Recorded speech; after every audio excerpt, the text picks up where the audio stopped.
Hello, Guilders. Welcome into the Friday Timbo the Wizard Show. This is Timbo coming at you live from my corner of the multiverse, and I hope you're doing well in whatever corner of the multiverse you're finding yourself in. We're going to be opening the show today. I was thinking we would open with some crosswords, but then I remembered that the new D&D shit dropped, and they dropped some like new monsters and stuff, 10 new monsters, and I haven't looked at them yet, and I figured let's look at them on stream. Why not? Let me just change the thing real quick. Looking at new.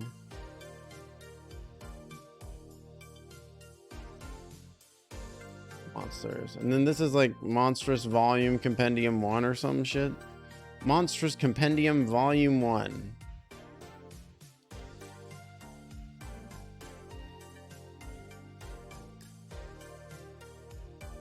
Monstrous Compendium Volume 1. Then we'll just switch to just chatting just for a minute. We'll switch back shortly. I just wanted to take a look at this real quick before we dived into the show today. Maybe it won't be real quick. Who knows how long this will take. Anyways, let's go ahead and let's take a look at it.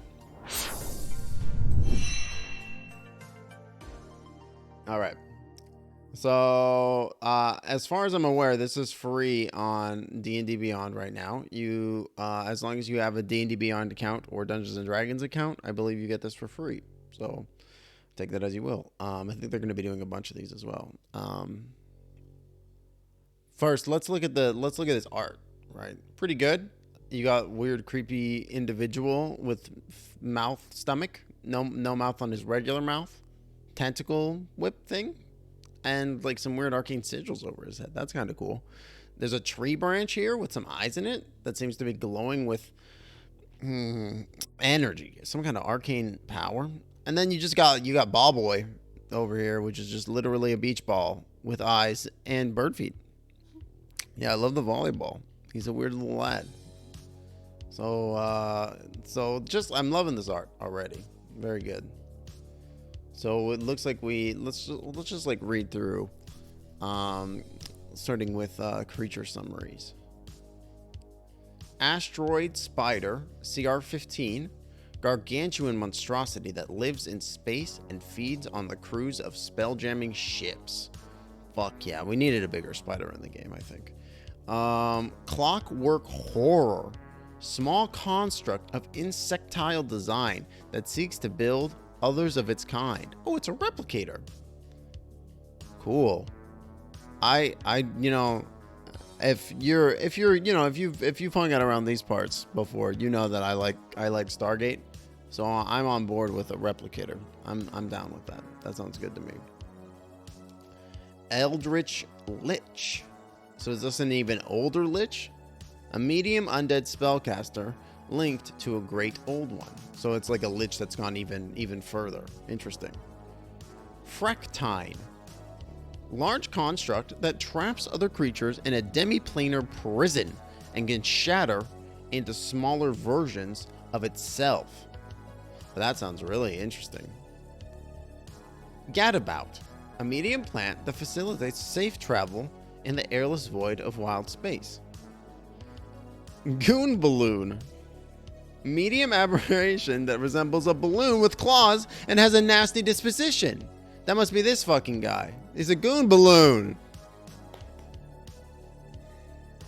Might need to steal some of this for your Iron Gods game. I mean, I do like clockwork horror. That's like right up my alley. I'm already. This is already percolating ideas. Frektine, I love that too. I got to know more about this goon balloon as well. Before you have my attention, or before you have my curiosity, but now you have my attention. Nightmare Beast. A gargantuan monstrosity with its disintegrating gaze. I mean, that sounds scary, but it's not very descriptive, unfortunately. Puppeteer Parasite. Tiny aberration that latches on to other creatures and either feeds on them or psionically controls them. Norman Kakamori. Right on. We've been watching. We've been watching in Werewolf's Discord. They've been showing the new Dimension 20 product, and I've never watched a Brennan Lee Mulligan ran tabletop game before, so it's pretty good. And there's a character who has become brain slugged, and they're my favorite character. Well, I don't know. I do also really like the Swiss Army wife. She's pretty cool too.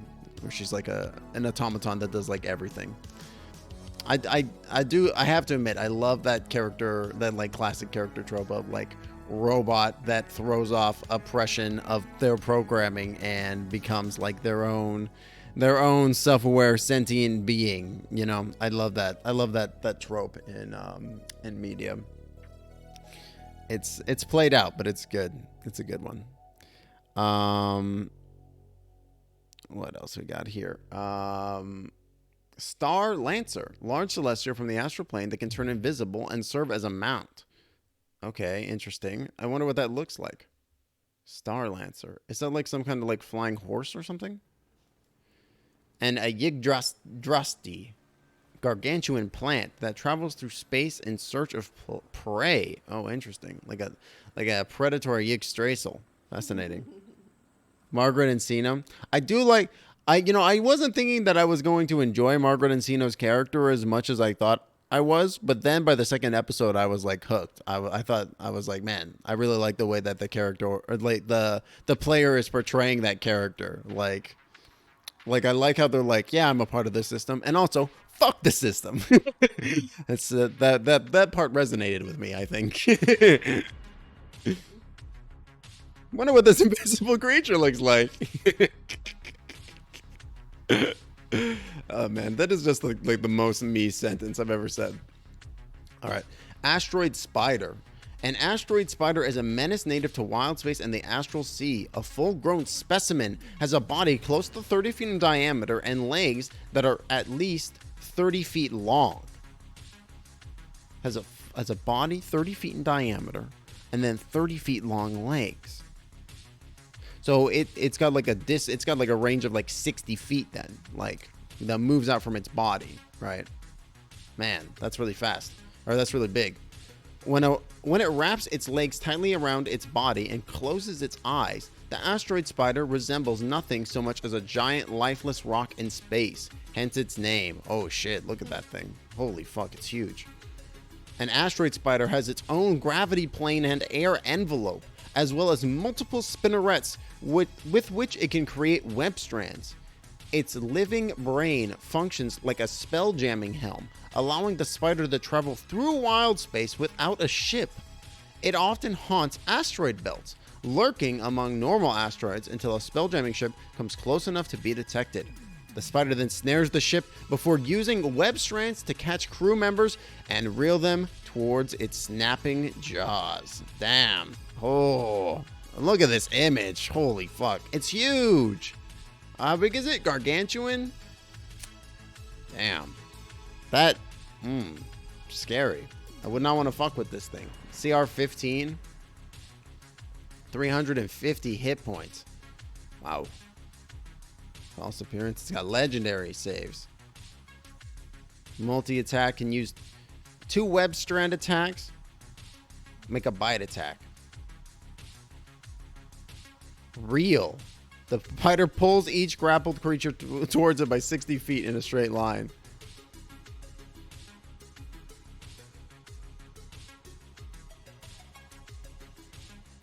The spider makes 2 web strand attacks, uses reel, and makes 2 bite attacks. So we can do 5 things on its turn. Holy shit.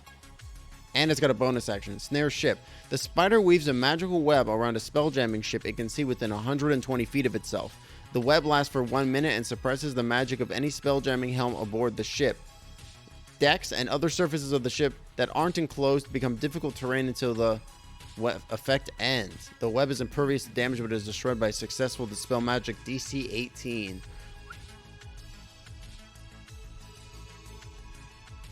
I love this. This is super cool. So basically,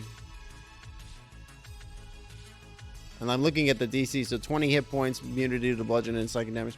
I'm imagining like Imagine like a fucking asteroid field where there's one of these things hanging out in it, right?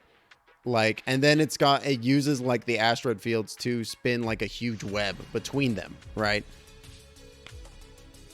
I feel like that could be a really compelling combat encounter. That's real interesting. I wonder how you're meant to calculate combat encounters with like a ship as well. Interesting. Oh, here's the clockwork horror. Man, it really does look like a replicator. Nasty thing. Clockwork horrors are ruthless, insectile automatons, eldritch machines encased in adamantine or some other precious metal. They roam wild space in commandeered spelljamming ships, gathering the precious metals and crystals they need to build more of their kind. Clockwork horrors have no goal beyond replication and will stop at nothing to create new clockwork horrors. The time it takes for a clockwork horror to build another of its kind, assuming it has the requisite materials, is approximately 10 days. The body of a clockwork horror is about 2 feet in diameter, but the legs give it an overall diameter of 4 feet. Embedded in the front of its head is a crystal that enables the clockwork horror to see. Clockwork horrors communicate with each other by means of clicks, whirs, and similar mechanical sounds that imitate the three-keen language perfectly, leading some to speculate the first clockwork horror was the brainchild of a three-keen artificer. Oh, interesting. A horror can also emit light from its crystal eye, issuing dot and dash messages to other creatures that can see the light.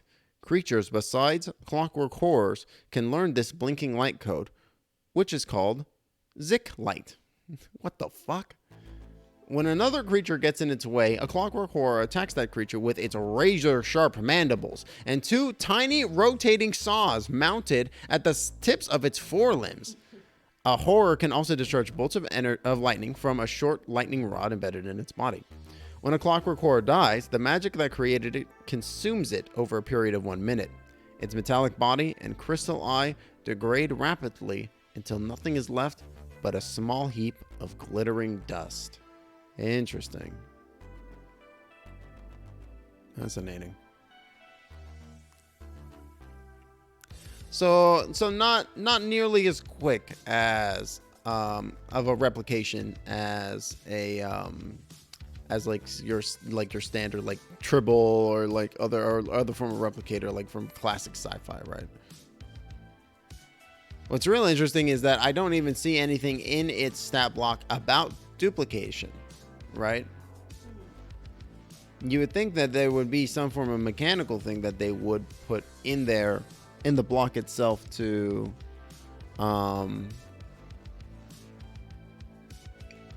denote that. I'm glad you're enjoying, Goldman. That's interesting. Spelljamming helm interface. The horror attaches to a spelljamming helm it can see within 5 feet of itself and attunes to the helm instantly. If another creature is already attuned to the helm, that creature's attunement to the helm ends when the horror's attunement begins. The horror can operate the helm even though it isn't a spellcaster. The horror can detach from the helm as a bonus action which ends its attunement. Man, so that's pretty nasty. How interesting. I mean, it seems like their entire goal is to just feed, but it definitely, like, it's curious because you would think that, like, maybe I'm just caught up on replicators from Stargate, right? But so in Stargate, the replicators would communicate via basically hyperspace, and they would be able to communicate to each other instantaneously, more or less, over the galaxy, which is part of what made them so difficult to deal with and contend with, was that they were like this huge hive mind, and the information would seek out to them basically faster than the speed of light, and so they could communicate very, very quickly, which was a really big challenge because they were able to adapt and such.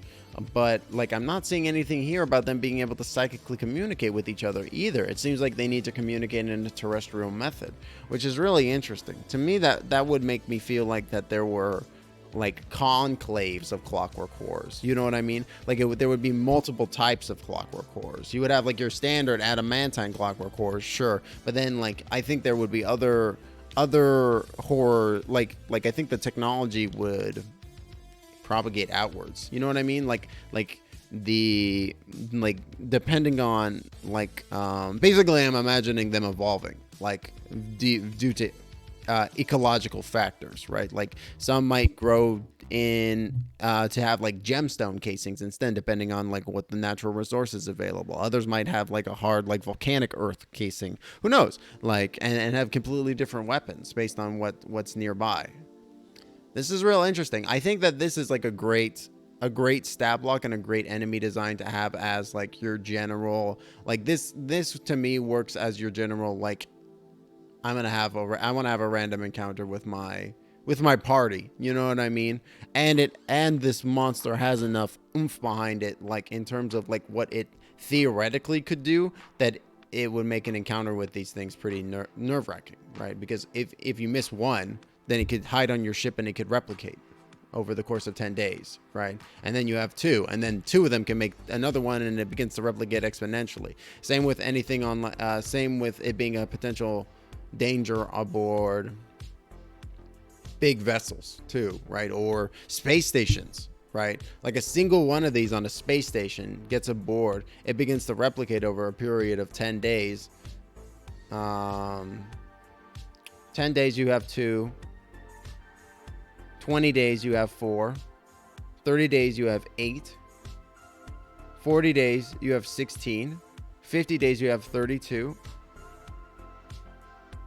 60 days you have 64, 70 days you have 128, or 128, 80 days you have 256, 90 days you have over 1,000. So in 3 months you could have a small army population size of these things running around inside of a space station, if they've managed to go undetected the entire time.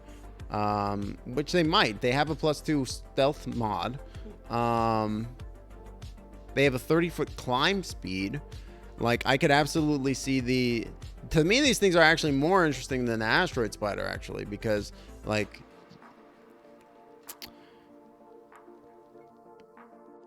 their goal is much more subversive than your standard monster's goal of I'm going to eat and consume, right? Their only goal is to replicate. They have no autonomous functions. They're constructs, right? They don't eat, they don't breathe, they don't require sustenance, right? It doesn't even seem like they require energy of any sort. It seems like they're just contiguous beings, you know? Whatever magic it is that runs them and propels them is just happens forever. So I would say that, like, in terms of like large scale threats, I think that a single one of these could be very, very dangerous. Like if one of these gets aboard your ship in 3 months, if one of these gets aboard your colony vessel, your colony ship, like, which would be massive, it would have to be huge, right? Then that could be a big threat. That's really interesting.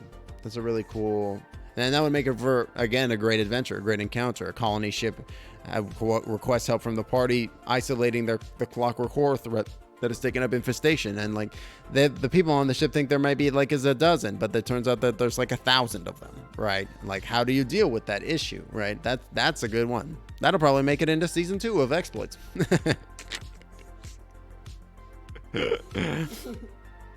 All right, let's look at the next one.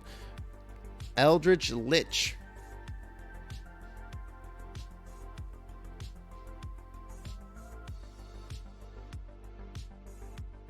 Hey, welcome in, Rach.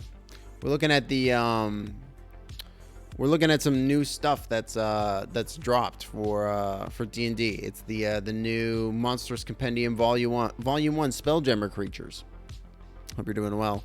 We just looked at replicators and astral spiders, which are huge, and replicators, which make copies of themselves over 10 days. And now we're on Eldritch Lich. From beyond the stars, a great old one whispers promises of reality-defying knowledge and world-bending power. When a wizard or a warlock hears that whisper and listens too intently, they might set foot on the twisting path toward becoming an Eldritch Lich. Like other liches, Eldritch Liches are spellcasters who have cheated death, but an Eldritch Lich does so by allowing a great old one to implant a far realm parasite in the Lich. The parasite bestows undeath upon the spellcaster and causes strange tentacles to sprout from the body. The parasite's mouth is visible on the lich's torso, and the parasite guards the lich against destruction, reviving the lich a few days after death. Canny foes can sabotage an eldritch lich's revival by slaying the lich in a magic circle, thereby forcing the lich to return in a distorted form, robbed of most of its power. An eldritch lich constantly hears bizarre whispers from the far realm, to which the lich nods and mutters. Occasionally, the lich uses its telepathy to share those whispers with the minds around it. Interesting. Blue, blue, blue. Look at this guy. Don't do nothing I wouldn't do. You got it, buddy. How interesting. So it's like it's a wombo combo monster. It's not just a one monster. It's like a fusion, because he's got this parasite. It's like if you were fighting an enemy and then his tapeworm also rolled for initiative. Interesting. And also if the tapeworm was giving him supernatural powers from beyond reality. The art is cool. I would agree. There's something very like I was gonna say saintly. I'm not sure if saintly is the right word, but you know, like it, the pose and like the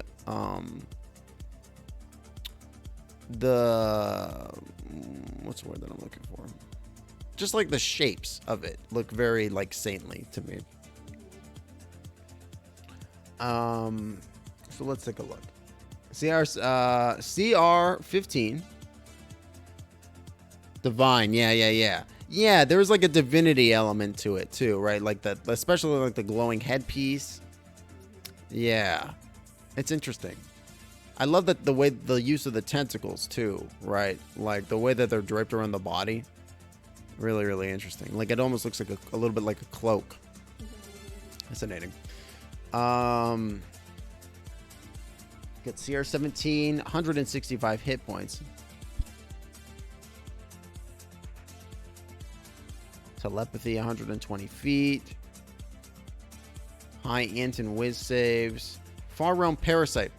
Inside the lich's torso dwells a worm-like parasite that contains the lich's soul. When the lich dies, it implodes into the parasite, which then vanishes into the far realm.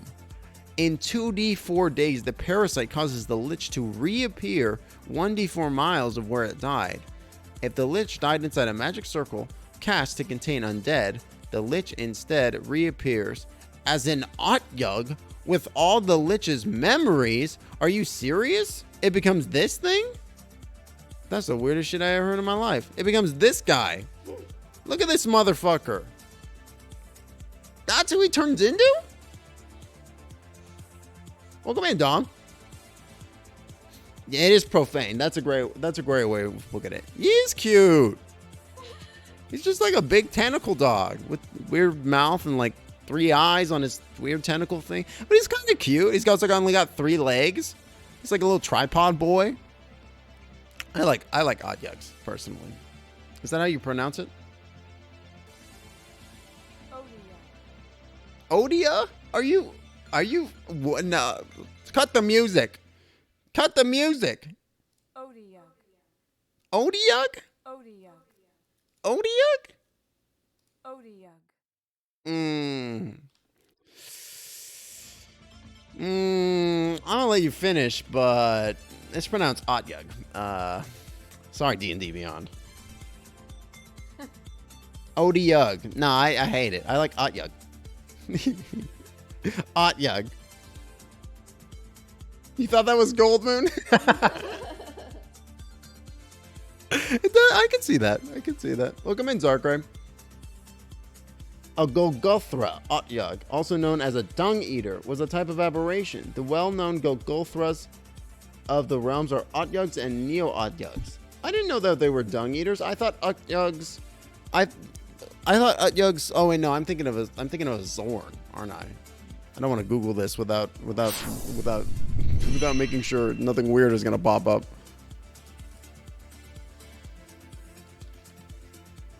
Oh, I am thinking of a Zorn. Right. They had a Zorn in the Adventure Zone show up at one point.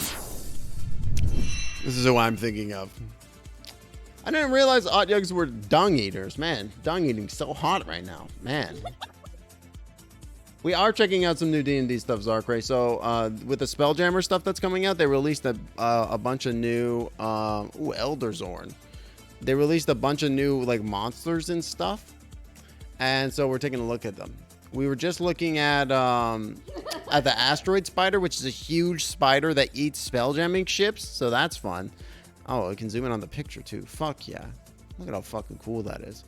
And then we're also looking at these clockwork cores, which are basically like little replicators. And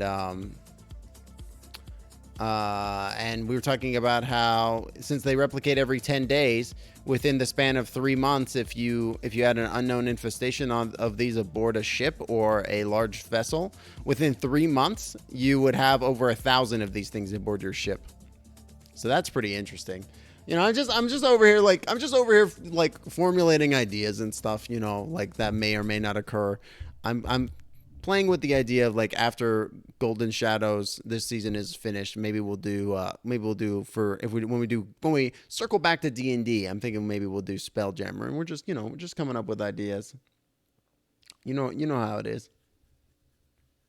Timbo and all his weird tabs. Don't worry, I have this over in an isolated browser, so none of my weird tabs will pop up. Dung eating is so hot right now. Thanks, Goldman.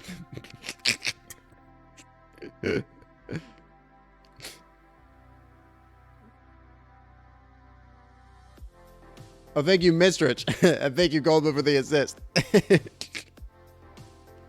There is a quotes bot system thing that works, kind of. It works okay. Pulling up chat into a bigger window. Here we go.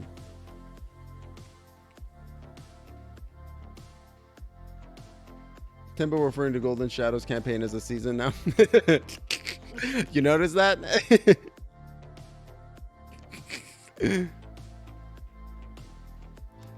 Well, I do, I mean, I'm thinking about it. I would be lying if I said I wasn't thinking about it.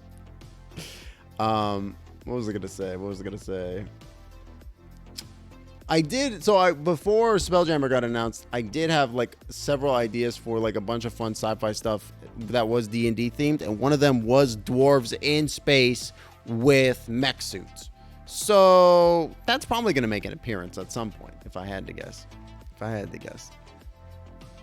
Anyways, and then we were just looking at this Eldritch Lich, which is like which is basically what happens when a Lich and an Elder being love each other very, very much, and they decide to have a horrifying abomination against reality, and that's them.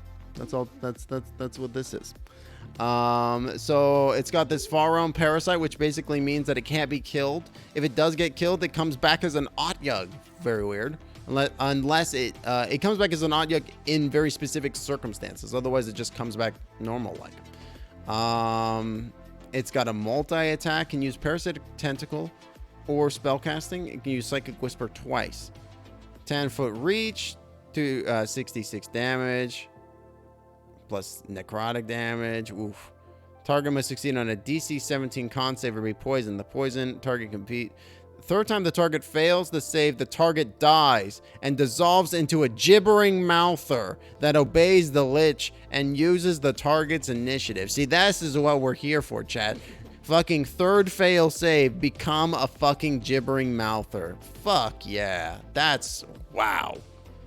Do you see how here it doesn't say anything? There's no fixing this. The target dies and dissolves into goo. Holy shit. The bees and the eldritch birds. Yes, the lich bees and the eldritch birds. Wow. So this to me is you need a wish spell in order to fix this. That's you're fucked, dude.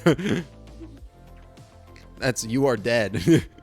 You've become a goo man.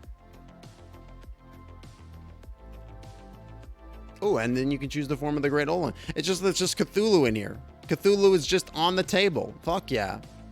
Oh, Tharizdun's in here too. I know a little bit about Tharizdun. He's a piece of shit. Zargon, the Returner. Great name. Dendar, the Night Serpent. That which lurks. I wonder about that. Anyway, seems like a fun This seems like a fun villain that you could throw at your at your party. That would be just a real bastard to fight. You know, they've got spell casting. They got the spell magic, lightning bolt, hunger of Hadar, arcane eye, dimension door, plane shift. I mean, those are pretty good spells. That's pretty good. The multi attacks with the parasite is strong. Psychic whisper's good. I'm kind of surprised that they don't have any at will spell attacks. Like, I'm surprised they don't have like something like that, but I guess Psychic Whisper is gonna do more damage than any at will spell. It also uses Psychic Whisper twice. So yeah, so it can use it does the Paris, it'll do the Tentacle and the Psychic Whisper twice. So that's a huge amount of damage output this thing can do. Immediately after taking damage to the Lich, along with any equipment it is wearing or carrying, magically teleports. I mean, this thing I think would be a nightmare to fight. And it can fly. It doesn't require food, air, or sleep. Yeah, I think this thing would be, this is a good contender for a real nasty big bad evil guy. Some kind of corruptor guy, I think would be cool this would make a cool villain. I don't know. See, I'm over here like I'm more into minions at this point. Like give me some interesting minions that I can tell a cool story with, as opposed to like one just big baddie. Like, this guy is cool, but like I'm not sure what kind of story I would tell with him. Like maybe some kind of corruption story. I feel like that would make sense with the parasite arc, right? Yeah, your buddy Tooley's in here. Cool, Zarky. The whole gang is here. Everybody's here. It's fucking Smash Bros of Elder Gods up in here. Dom's like, let me at him. Let me at him. Yeah, make sure to do that, Zarky. And if you do, you get an easy amount of experience as well. And this music slaps. But yeah, this guy seems this is good villain material right here. And then you could choose which form the Great Old One takes, and I think that could be really interesting as well. That's cool. Wow. Okay. I just wanted to see the image of what this thing is. And I mean, it's a Phantom Zone from DC Universe. Right? It's like fucking Zod flipping away into space at the end of Superman. Notes are ready to go. Perfect. That's the easiest way then. I know you're super busy though, Zarky. You like figuring out how to fight fucked up things? Dom, you gotta play West Marches, man. You'd have such a good time. Like, that's like a large aspect of it, because like, for example, in the last session, the one Zarkray's talking about, the party encountered accidentally a dragon. They've accidentally unleashed a black dragon onto the landscape. And so, like, them figuring out how they're gonna fight and kill this black dragon is gonna be a huge like thing in the upcoming stuff. Like, you should like, I feel like you would love it. You weren't in that one?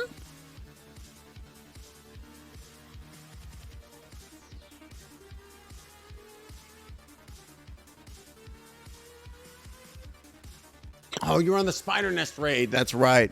They all bleed together. They all bleed together with me in my brain a little bit. I know, Dom. I know you're super busy. I know you're super duper busy. It's going to happen at some point, though. And it's an open invitation. So, Mistrich with the big booming over here. A meteor has fallen here centuries ago. People have slowly started to mine away at the star metal day by day, inching closer to freeing the Eldritch Lich inside. I love it. Very scary. Excellent. Beautiful. I will make sure to add that and the rest of these boons to the world at the end of the stream today. I've been just slacking on it. But I'm just gonna go ahead and do it all at the end of the day. That's great though. I love that.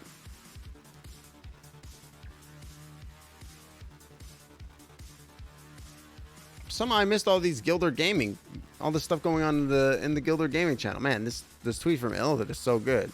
Take my letter to the Volcano Manor.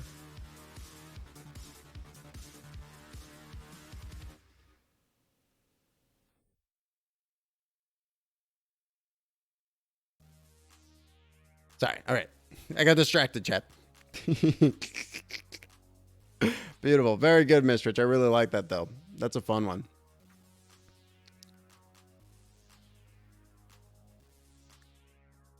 And I love that, like, that's one of my favorite things about it is that, like, the world building is just adding these fun and potentially terrifying, like, things that could happen. Absolutely. That's a good one. All right, to the Fractine, aka the Phantom Zone. A fractine is a bizarre two-dimensional creature that flies through wild space in the astral sea, folding and refolding like a piece of origami. When it encounters another creature, it flattens into a plane that resembles a trapezoidal mirror between 9 and 13 feet tall. Weird. Astral explorers who have encountered fractines attest that the creatures are intelligent and often allow themselves to be used as scrying sensors, their reflective surfaces substituting for the mirror needed to cast divination spells. While being used in this way, the fractine siphons magical energy from the spellcaster.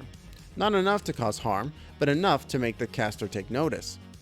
A fractine needs light and magical energy to survive. It can draw sustenance from a nearby light source, spellcaster, magic item, or magical effect without causing harm to anyone or anything. A fractine that doesn't consume light or magical energy for 10 days begins to flicker. A day later, it folds in on itself and self-destructs, leaving no trace of itself behind. The destruction of a fractine is accompanied by a loud sound, reminiscent of shattering glass. A fractine attacks by falling on its targets, dealing damage as it passes through them. A fractine can also imprison a creature inside a demiplane contained within its two-dimensional form. The prisoner's distorted reflection visible in the fractine's glassy surface. Bludgeoning, piercing, slashing, and thunder damage can cause a fractine to break into two smaller fractines, each one autonomous and capable of imprisoning creatures. When a fractine dies, it folds in on itself and disappears, releasing any creatures trapped inside. Oh, that's cool. I like how in the Spider Rain, everyone was super serious because these things had been a problem for a while. And then there's me, the new player, wasn't aware of the context. See, but I love that. That's so much fun, though, right? Because then you have this like brand new like perspective and vibe coming into the show or coming into the adventure, and it's like really good. Like I really like that. Like I think that's really cool. That's one of my favorite things about having like not a set group is that like it cycles around everybody, and so as a result, like you get people who weren't necessarily involved with the initial stuff like coming on the later ones, and then they're like, well, I don't really know what's going on, fill me in. It's really interesting. I really like that part. I've encountered a creature unlike any other in the multiverse, a flickering mirror tumbling across the astral sea towards some unknown destination, like a beholder's distorted reflection on it, with a beholder's restored reflection in its surface. Initially, I feared it was some kind of vessel. Now I believe the beholder was the mirror's prisoner. As the flickering mirror approached me, I grew fearful. Would it imprison me as well? Luckily, it didn't. As it hovered next to me, I felt a curious tingling sensation. When I tried to touch it, the mirror withdrew slightly, as though it feared some harm might befall it or me. I remember casting a spell or two, hoping to communicate with the creature. A few seconds later, it stopped flickering and flew away. I think it feeds on magical energy. The entity has piqued my curiosity. I must learn more. To the library at Starhold. Emilu the charismatic warlock and scion of Akamar. Fascinating. What an interesting creature.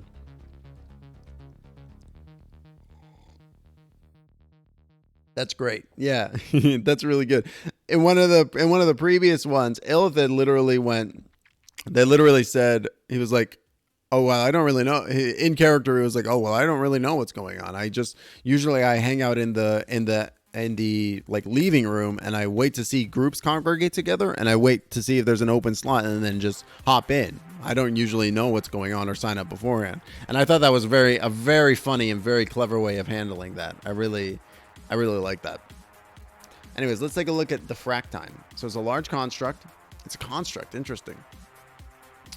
It's a lot of condition immunities, which kind of makes sense because it's just a big plane of glass, right? It can fly 60 feet. Okay. Scrying focus. Spellcaster can use a fractine as a substitute focus when casting the scrying spell. Neat. Two-dimensionality. The fractine can occupy another creature's space and vice versa. It can move through other creatures and objects as if it was difficult terrain, but it takes force damage if it ends its turn there. If that makes sense. Extra dimensional touch. So basically it smacks it with for fucking 8d6 force damage. Wow. Okay. That's pretty nasty. And Imprison as a bonus action. But it can only make one spell attack, so that's good to know. It does have spell resistance too, though. The Fractine targets one creature of its size or smaller in its space. The target must succeed on a DC 16 saving throw or be imprisoned in a demi-plane. While the creature is imprisoned, a distorted image of it can be seen on the Fractine's two-dimensional surface. The demi-plane moves with the Fractine, has indestructible and opaque walls, and is only as big as it needs to be to contain the target, which doesn't suffer from hunger or thirst while imprisoned. No other creature can enter the demi-plane, and the Fractine can't be harmed from within the demi-plane. The Fractine can imprison only one creature at a time and can release that creature as a bonus action. If the Fractine is reduced to 0 hit points, any creature in the Fractine's demi-plane is released instantly. A released creature reappears in an unoccupied space as close to the Fractine or where it died as possible. Creature can leave the demi-plane on its own by using a magic that enables planar shift, such as the plane shift spell. Interesting. Okay. So it's a perfect prison, too. Fascinating. And mirror damage. In response to being damaged by a creature within 120 feet of it, it can basically reflect the damage. Cool. And split. When a large Fractine has at least 10 points of damage taken, that has at least 10 hit points remaining, takes bludgeoning, slashing, piercing, or thunder. It splits into 2 medium Fractines. The 2 Fractines occupy the space formerly occupied. If the original Fractine had a creature trapped in its demi-plane, the creature is released when the Fractine splits, reappearing in an unoccupied space as close to the new Fractines as possible. Okay, I love this. This is a great monster. You can do so much fun stuff with this. I'm already just like, so I've been wondering where some stuff that got me interested. I love it. Yeah. I really like the concept of this monster because you can do some really fun stuff with it. Like, for example, you could you want to introduce like an important NPC, have it come at them flipping through space, and then they fight the Fractine and it smashes and it gets and the guy gets dumped out in front of you. Or maybe you have like maybe that is a quest, like maybe one of your you get hired to go rescue somebody who got abducted by a Fractine. Or maybe maybe there's a special Fractine out there that when it imprisons somebody, it's like it and it got split. Instead of releasing them, it split the person into 2 halves, and now you have to go get them back together, otherwise that person will die or something. Like, I'm thinking there's like a lot of fun things that you could do with it. Maybe there's like a super evil bad guy that is like trapped, imprisoned in like this Fractine, and then he gets out. Like, there's all kinds of fun stuff that you could do with this. I love the idea of like a living prison being. That's very interesting. D&D is fun. D&D is fun. It mostly comes down to to monsters and stuff. After a point, like once you know what, like how the base game works, most of the stuff is like monster and player skills for sure. Gadabouts. Gadabouts are gentle winged creatures that can be used as personal conveyance for short distance travel across the airless void of wild space. The gadabout wraps its branches around a humanoid creature, spreads its butterfly wings, and allows its wearer to fly through space in a continuously refreshing air envelope. The gadabout's leaves even provide a nourishing syrup that its wearer can consume in the absence of other food and water. One humanoid can survive on these leaves for up to 60 days. Wow. Gadabouts require sunlight and water to survive. A healthy specimen can live for 25 years. Although its preferred mode of travel is flight, a gadabout can creep slowly along the ground as well. Elves are the only humanoids to date who know how to grow gadabouts. Since gadabouts don't generate seeds, each one is a valuable commodity. Mercane and dough worm merchants who come into possession of healthy gadabouts might sell it for 2,500 gold pieces or more. Wow. Cool. Wow, that's super neat. So it's more like a magic item and less of a... It's more magic item and less like creature. That's really, really cool. I like that a lot. It's very different.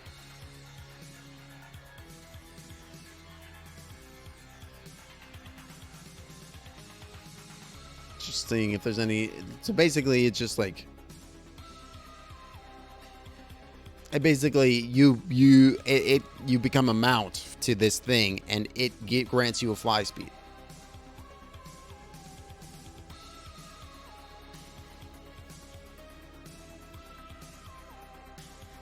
Fascinating. What an interesting idea for a thing. I feel like this, you could have like a really cool. You could have a character that's really cool that has like this air shield bubble thing. Goon balloon. A goon balloon looks like a 5-foot diameter beach ball with clawed feet. Unblinking eyes on the outer surface of its spherical air sac enable the creature to see in all directions at once. These eyes can produce kaleidoscopic light that tears at the minds of the goon balloon's foes. Goon balloon speaks by pumping air through a hidden orifice on its underside. It talks by farting. When the goon balloon dies, the air in the sac transforms into a noxious gas that bursts from the corpse, potentially poisoning other creatures nearby. Although they seem playful and harmless, goon balloons are quite mean-spirited. God damn it. I'm guessing that was Goldwood. Thanks, Goldwood. Gonna be lurking while you work on lab stuff. No worries, Darkray. Enjoy the rest of your day. Thanks for hanging out. They like to observe the suffering of other creatures and orchestrate that suffering given the chance. Wow. Typically chaotic evil. He's so cute, though. We found several of the creatures in an astral diamond mine at the edge of gray space. The miners wanted us to eliminate them. Our warlock, who is fluent in deep speech, managed to convince the boldest creatures to relocate peacefully. They insisted we take them to a small misshapen moon that doesn't appear on our charts. A horrible fear grips me. What if they're leading us into a trap?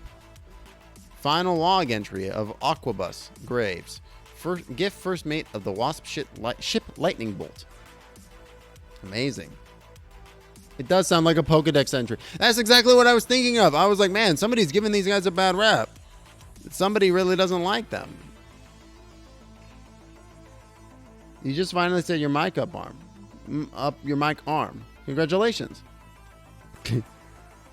It's a beach ball that farts. It loves to orchestrate suffering. It does feel like it was written by a 10-year-old, right? Thanks, Golden. It does definitely feel like it was written by a 10-year-old, right? So, I mean, I know it says typically chaotic evil, but alignment is stupid anyways. So I'm going to say that this thing is going to be the ship pet. This thing is, to me, this is primo ship pet material. Are you kidding me? Like, it's a funny little beach ball that farts. Like, that's ideal. Perfect. Why did it take you so long, Rach? Was it just sitting in a box somewhere? But yeah, so I don't take this guy seriously in any shape or form. He's a ship pet. Nightmare Beast. Nightmare beasts are enormous quadrupeds that stand 20 feet tall or 40 feet tall when rearing on their hind legs. A nightmare beast's legs end in claws, enabling it to climb well despite its size. Its skin is thick and tough, and its teeth are long and sharp. A pair of long, curved tusks jut from the sides of the beast's mouth, and its large red eyes glow in the dark. The creature smashes through structures and fortifications with ease, and it doesn't hesitate to rend foes with its claws and gore them with its tusks. But its most devastating attack is its magical ability to disintegrate foes with its terrible gaze. Powerful spellcasters create nightmare beasts to serve as living siege engines. A single beast can lay waste to entire cities and armies. Whoa. That was not what I was expecting it to look like. Oh, now Domino's getting in on the world building. Amazing. I have seen Cranium Rats, Miss Trich. I have. Oh, I want to talk about Cranium Rats so badly, but I can't. I can't for reasons. Executive dysfunction. I get that. There was a long time, just you get packages, you get boxes from whatever. Especially in the pandemic, you get stuff delivered. It's just how it is. And so, I would just for a while, I would take the stuff out of the box and then I would put the box aside. And then the boxes would pile up until there was just a room filled with boxes. And that was fun. And then I threw them all out at one time because I just had the energy that one day. And that's so, you know, pretty relatable. You know, pretty big mood. Sometimes you just let things pile up and then you're like, I can't. And then you just do it all at once. And that's how it works. You chewed up a piece, so you got a new piece? Oh, nice. Good. Let's see what this boon is. In the middle of the woods, there exists an inn. Gothic and not overly lavish in nature, you will find merry staff, comfortable beds, hearty food, and plentiful entertainment. Head of the inn is Madame Irene Nix, a half-elf clearly not of this world, but still willing to lend her powerful sorceress talents to those that provide interesting enough treasure.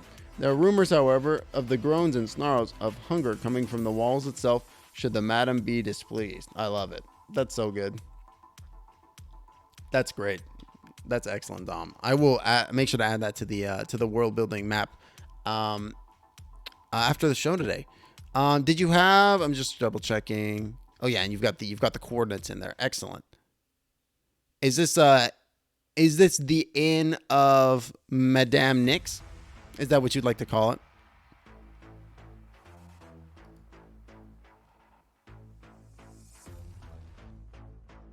Domino. That's so good.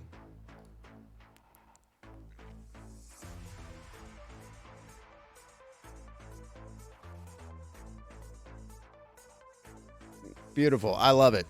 Excellent. Yeah. Ideally, like what I'm wanting to do by hopefully by after it reaches a certain point, I want to do I want to be able to like get the map done up by like an artist who does maps, you know, and like have like there be actual like icons and stuff on the map for different things. I think that'd be sick. So let's see. It's a siege monster, so it does double damage to objects and structures, so that's pretty nasty. CR 16, big chonker. CR AC 17, 230 life, 2 claw attacks and 1 tusk attack. Knocked prone and nasty. Disintegration gaze.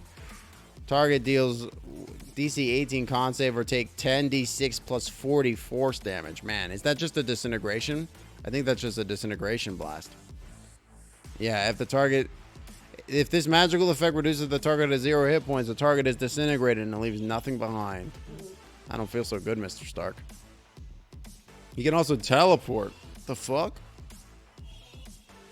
He's also got Lejo actions. Jesus Christ. Nasty guy. Ooh, now we're getting into the interesting things. I mean, this is just a big nasty monster. I don't really have anything super interesting. That it's like they made something real nasty and then they gave it disintegrate. Like what more is there to say? They made something terrible. She's a scrap character from another campaign. I affectionately call her Baby Yaga because she apprenticed under a demigod sorceress of mine who runs a brothel that eats rude or abusive customers. That's so good. I love that. That's great. Puppeteer Parasite. A puppeteer parasite looks like a rubbery amoeba, the size of a dinner plate.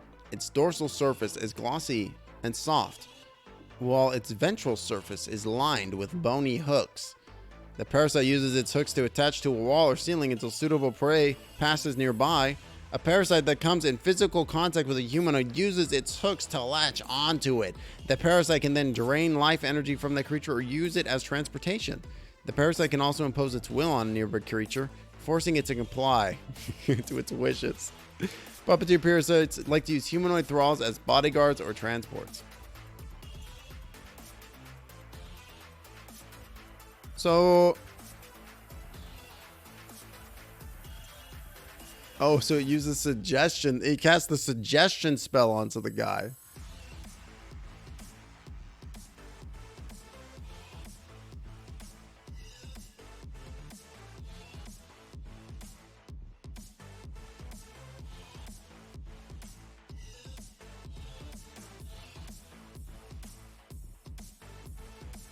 I don't really, I'm not gonna lie, I don't really fully understand because I'm not really seeing anything here that says that the parasite gains control over the person.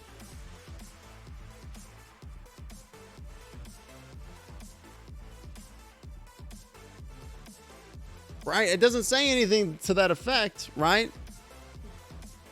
Parasite, use it as transportation. Yeah, they can ride it like how you could ride anything, I guess. But like, but wherein does it say anything about, like, it says the suggestion spell, but the suggestion spell is pretty basic, you know?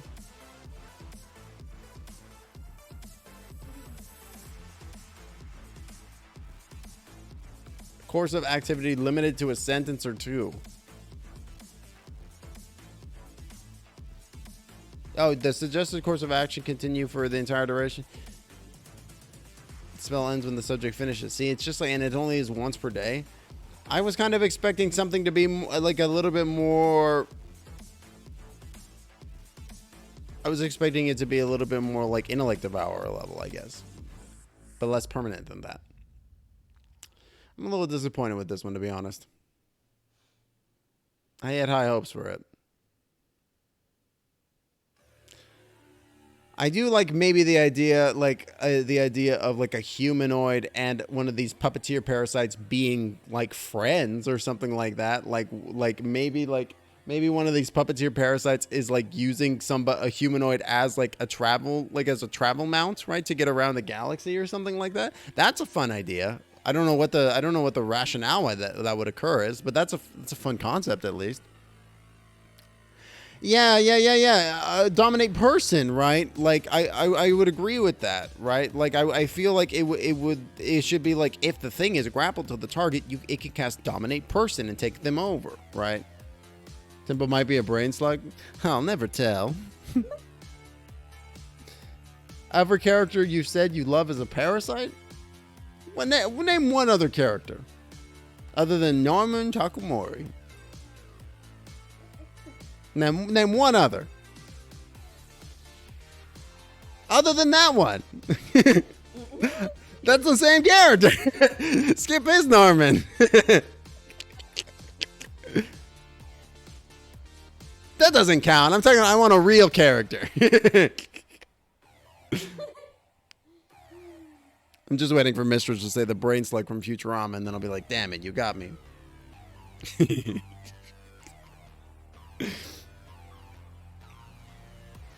You know, I did really like Animorphs growing up, and that's also like another brain slug. Brain slug? That's another brain slug vibe. You almost typed brain slug from Futurama? That's our two brain slugs linking up psychically there, Mistress. All right, Star Lancer.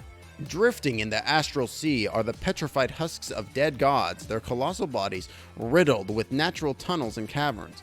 While exploring the innards of one of these dead gods, the Githyanki xenomancers found a vast cavern containing scores of winged crystals they had never encountered before. The cavern's denizens used telepathy to question the Githyanki interlopers, who promptly suggested an alliance. The winged creatures quickly developed a fondness for the Githyanki. The Githyanki refer to the winged creatures as Star Lancers, Vakkrel, in the Gith tongue, but came to realize Star Lancers are reincarnations of the dead god's most ardent worshippers. When a Star Lancer dies, its soul instantly returns to the great cavern that forms the hollow heart of the dead god. There, the soul becomes housed in the body of a new, fully grown Star Lancer that rises magically from the cavern floor. As long as the dead god and its great cavern remain intact, the number of Star Lancers in the multiverse is finite and never changing. Fascinating.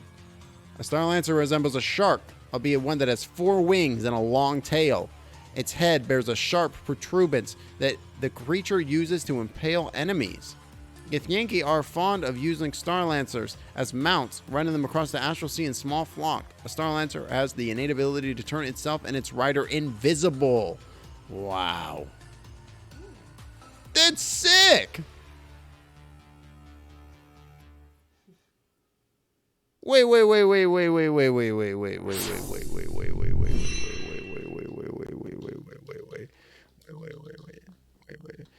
Is that what they're writing in the Baldur's Gate 3 opening?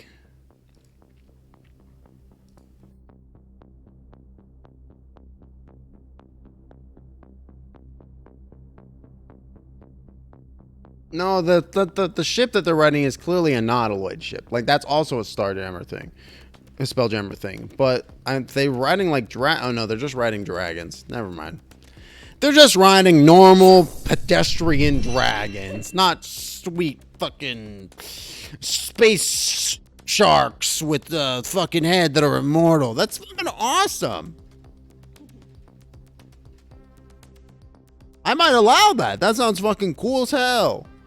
I feel like we would need to do like a little bit of a higher level campaign for Spelljammer. I think like at least starting at level 5. I think would be the starting point. But yeah, I that sounds fucking cool. Like this is sick. I love this like rebirth like concept here. This is really cool. Yeah, these are CR2. That's not bad, you know? Like that's not super high or super low actually. It's pretty good. And the invisibility cloak thing is real neat. I feel like the story of like how a Gith Yankee who rides a Starlancer that comes aboard like a Spelljammer ship, I feel like that would have a really interesting backstory too. Man, real cool. Real cool. Very neat. Very neat mount. Like, very neat. And then last, Yggdrasti. Oh, this thing. The tree boy. Thought to be the cast-off splendors of the Yggdrasil, the world tree, Yggdrasti look like gigantic dead trees covered with barnacles. They fly through wild space in the astral sea with their topmost branches leading the way, their withered roots trailing behind them. Each one has its own gravity plane and air envelope.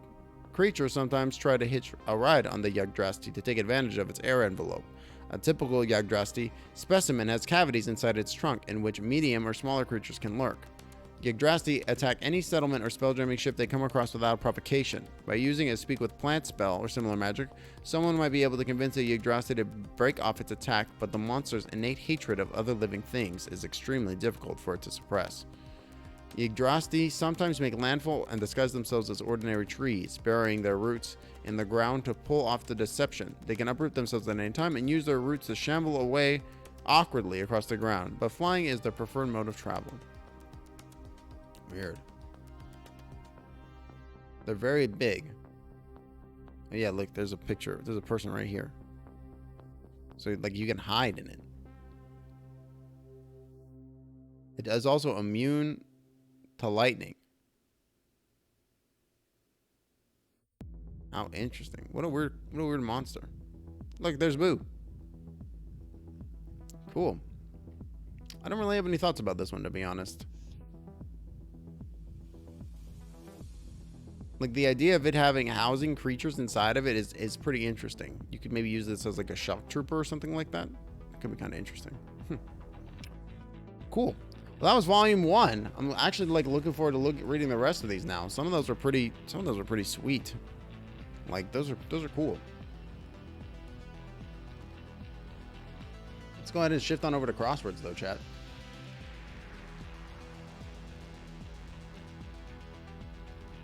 This time it's for real.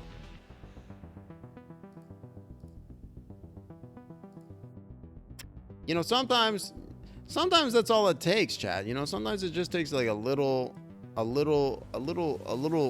of pomp and circumstance, you know, just a little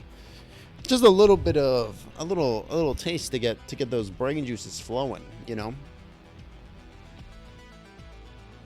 All right, we're gonna just whiz through this. If I can find my mouse. There we go. We're just gonna start and we're not gonna stop. We're just gonna keep going.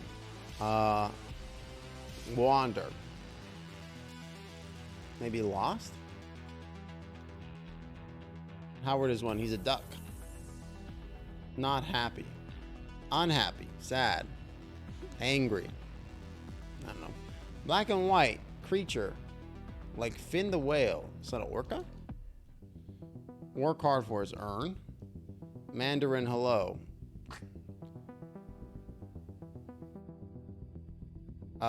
Do Lefty Lucian, that's unscrew.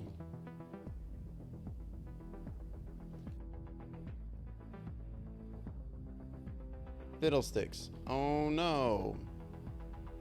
Tons and ton, a lot. Goes easy sleep.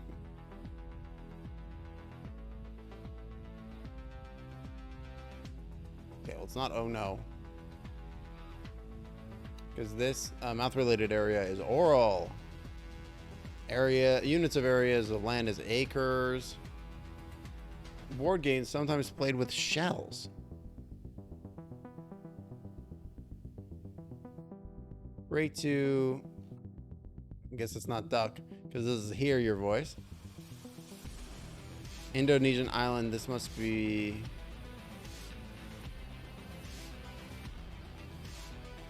I thought it may be Bali? Get a relative as a croc. Remove from a social media post.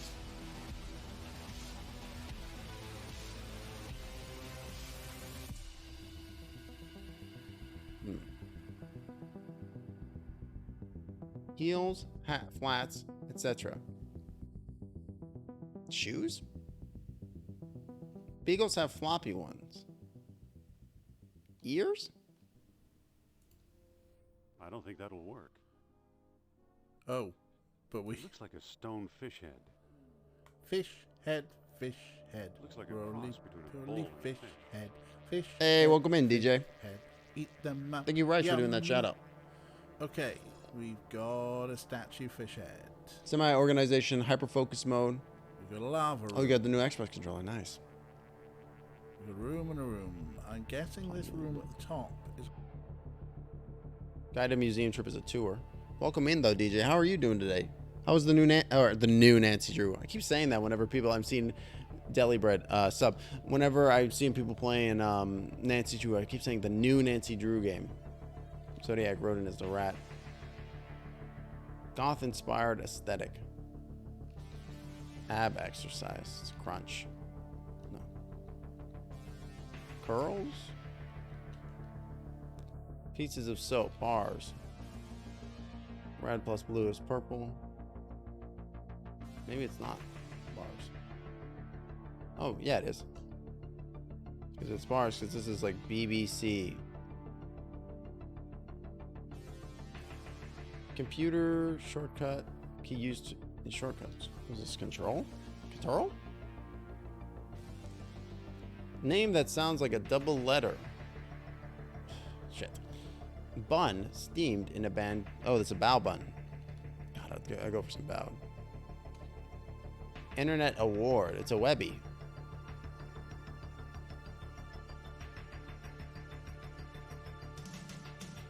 You are the best. Oh, thanks. Thanks, Crossword.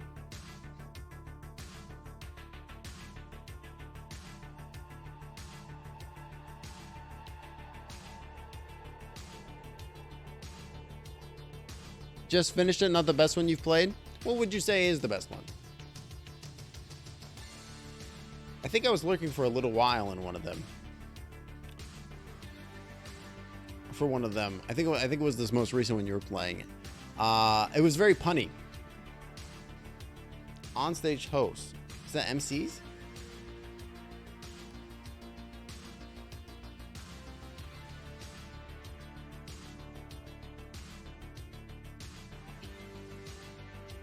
Urban's opposite.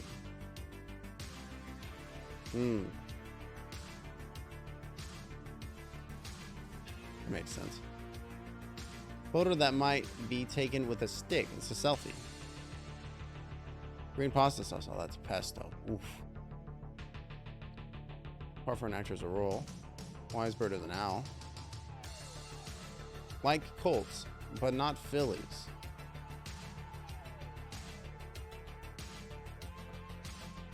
Purple candy flavor. That's great.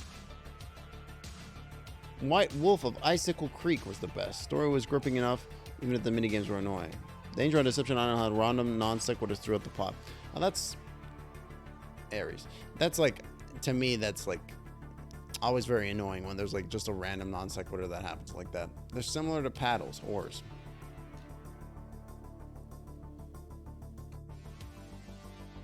GPS, which makes this polos. Digital B-Day greeting. This is an email. A new lease on life.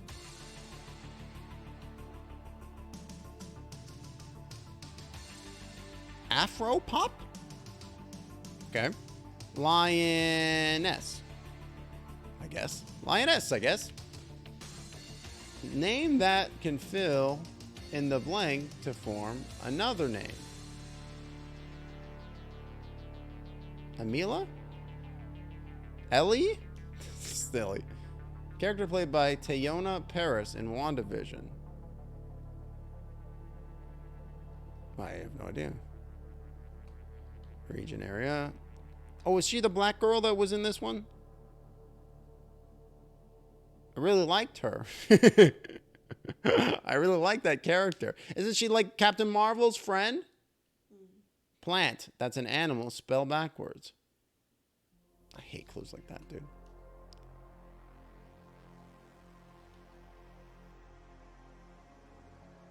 Maybe it's not email. Maybe it is email. Oh, yeah, I think you're right. Goldmoon saying e-card. That makes more sense. Because this is Reek.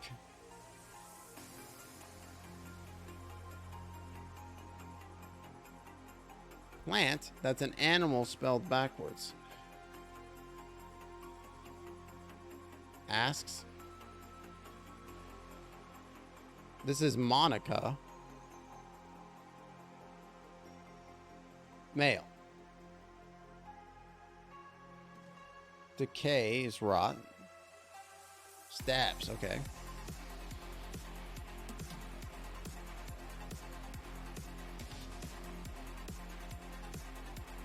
Sao Paulo.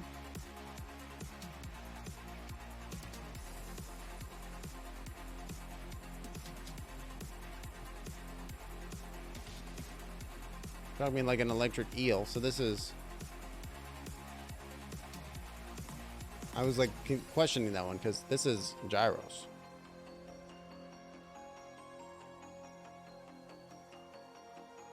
Untag.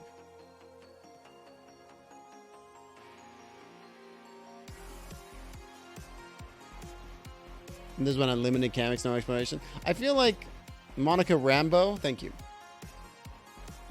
I feel like in a detective style game, I feel like you really have to have strong exploration. Like I feel like that really can't be an afterthought.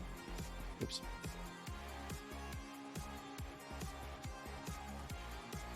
Iowa's country, USA.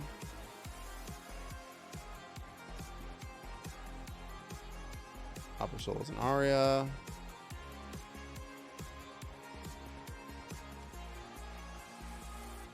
Vessel prepared by 64 Cross. It's a rowboat. Particle that's Ryan Choi? Superhero name. It's supposed to be Adam.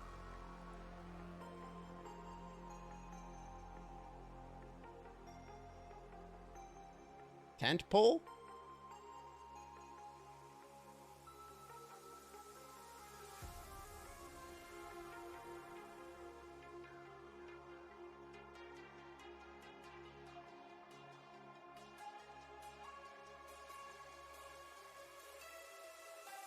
Deadly bread must be rye. I think I feel like Sharon Detectives, that could be like a lot of fun.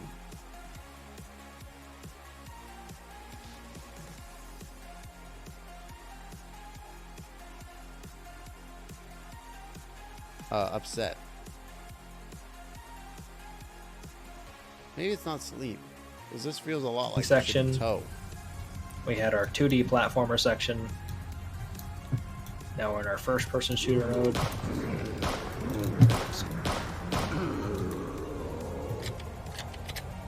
They didn't make a single sound running up. Oh yeah, WCG. He does do a lot of Nancy Drew. He sure does. Why? Sometimes it's annoying to be going from location to location trying to pixel hunt everywhere. Last gas game was here's a room, pixel hunt, and find pairs of things. One day we'll write our own point and click adventure. I mean, I do love point and click adventures. Mandarin hello isn't. It's like.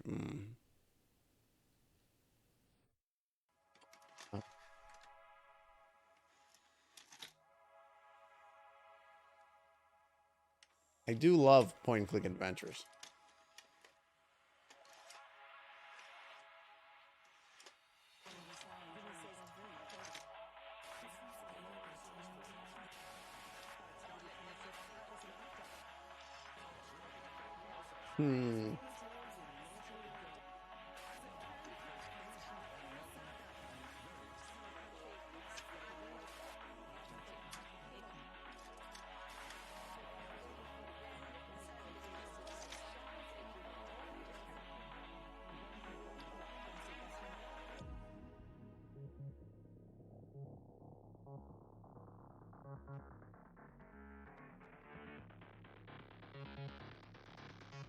That's what I'm thinking. Darn, yeah.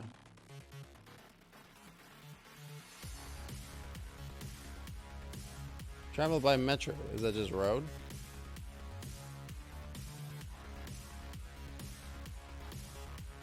Travel by metro. Oral, mouth related. Units of land, acres. Oh yeah, road. That makes sense. And this is Mancala. Electric.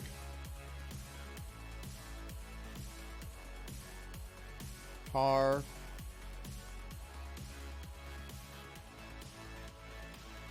I'm not sure if Webby is spelled maybe with an I.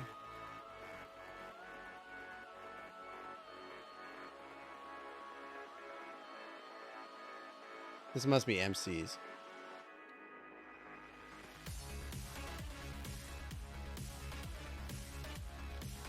BBC. Servers based in London and Cairo.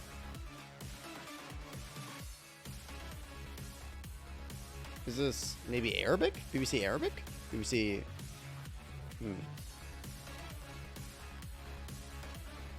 Ty says lures. Goth inspired aesthetic. Emo?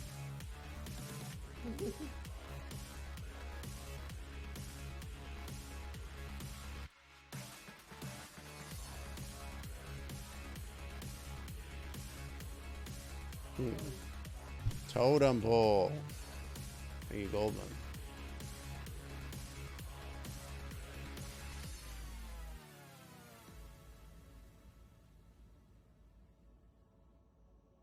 E-boy? It does have some Dead Mouse vibes. I mean, I think Arabia makes sense. Sit up, yeah. Amy. Name that sounds like a double letter.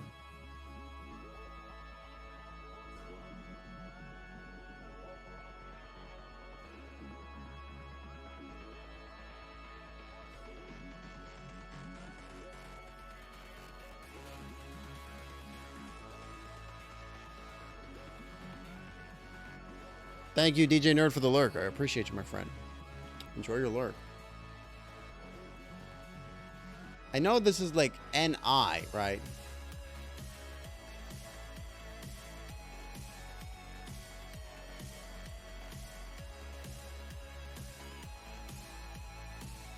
Yeah, it's like that. And then this is ears. Snore. Pinroll camera. Or pinhole camera. Electric arches. The fuck's that?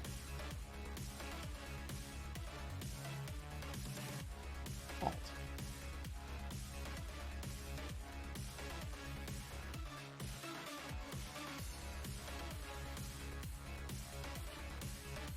Ni hao, yeah, okay.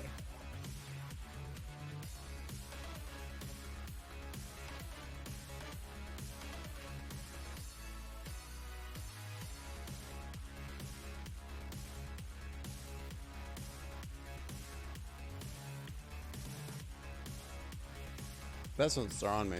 I'm just gonna reveal. Oh gosh.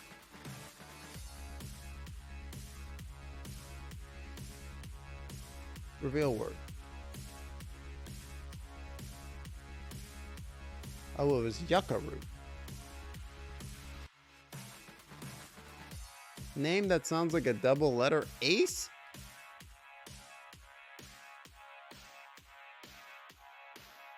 Dude was Iro?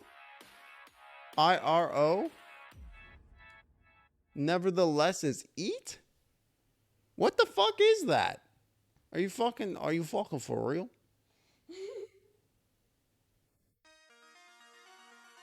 Some parents are dads.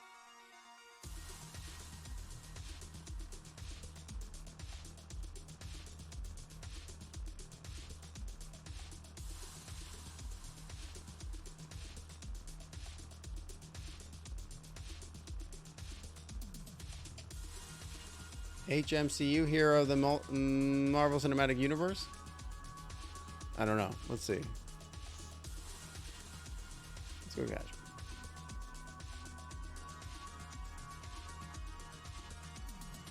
So this is CC.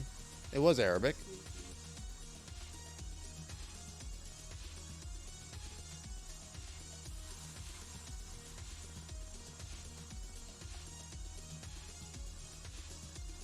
Bro.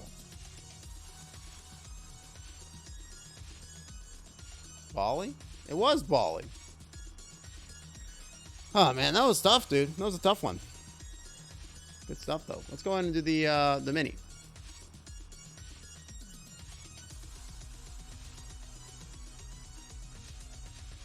Since the no. Now we know it's Bart. Bart.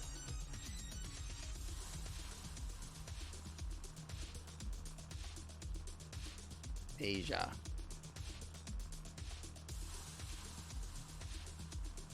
Take a what? A questionnaire.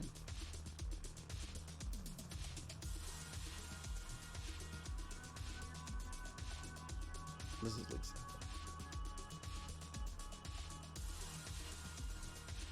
Large volume.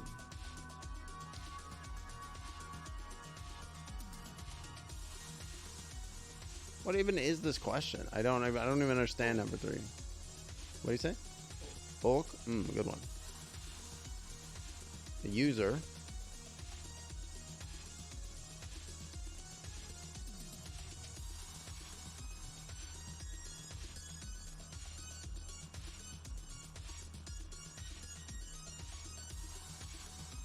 Katie.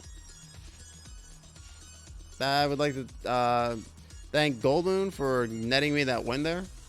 So, a TV tray, a printer tray. Take a rest area.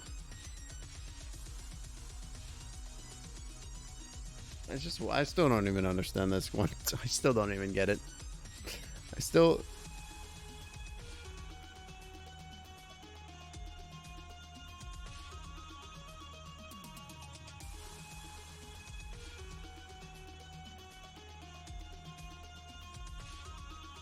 Oh, like it's like, oh yeah, take a blank area. Okay, yeah, I get it. Like it's like being like, this is the word that's going in here.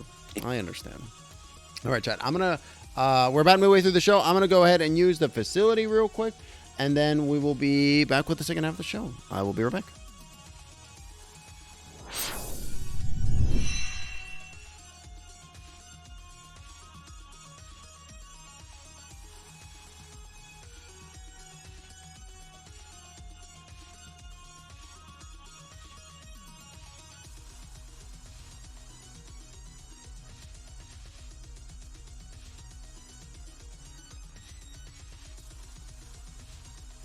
Just come on down to Domino RPG Streaming Emporium. We got everything. We got test streams. We got timeouts. We got warnings. We have Major General Karen going on about some shit I don't give a fuck about. Wait!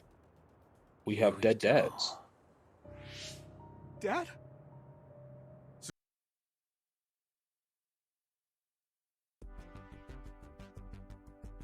So we cannot fall down even though it doesn't deal damage. We have to get through this part without falling down. No, pero... What was that?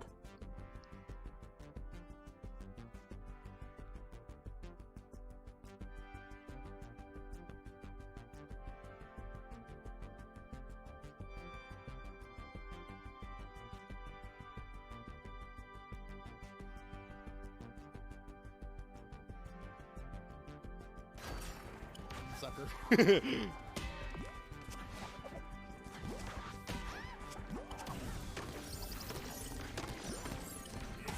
That was insane. Did you see that? The pogs rain from the sky. Oh my god. He's gonna jump on me. Oh no, he's doing fucking. I'm gonna be right back. Sir! Not again. I don't want this to happen again where you don't let me BRB.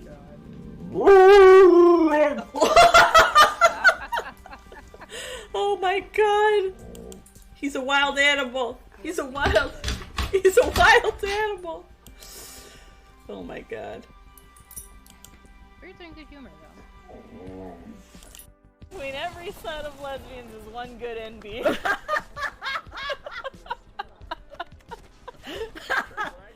Alrighty, I am back, That's chat. just my onion. Thank you to Reich and Goldboon for doing shoutouts. I appreciate you both. I am eating a cookie now that was made by Goldmoon.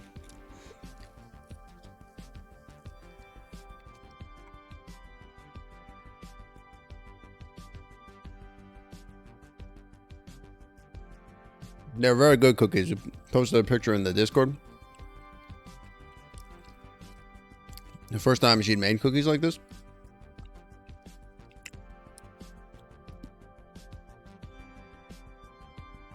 It is a it is a lacy cookie. So it's basically the special type. It's a special type of cookie that you make.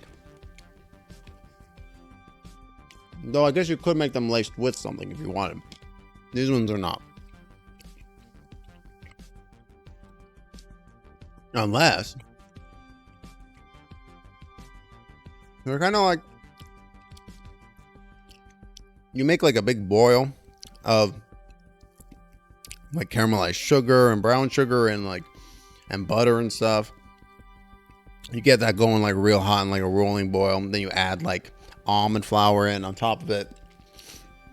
And then you get like little spoonfuls and then you like you bake them up in the oven. And they make these like really funny, like very flat, very like thin, crispy, but also chewy cookies with this like very kind of almond toffee consistency. And then you get two of them and you melt some chocolate up and you spread the chocolate between one of the cookies and then you sandwich them together. So they're like these two little cookie sandwiches with a little chocolate between them.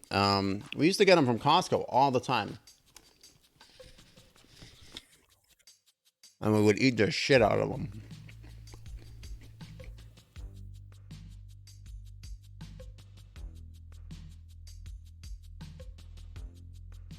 And then just one day I was like, I wonder if we can make those because we don't have a Costco subscription anymore.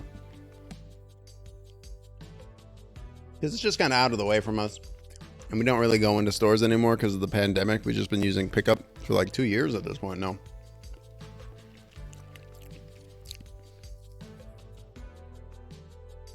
And I feel like a lot of the really good prices and deals and stuff with Costco are like in store.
Strafe pass. Excuse me, sir. Why are you so tanky?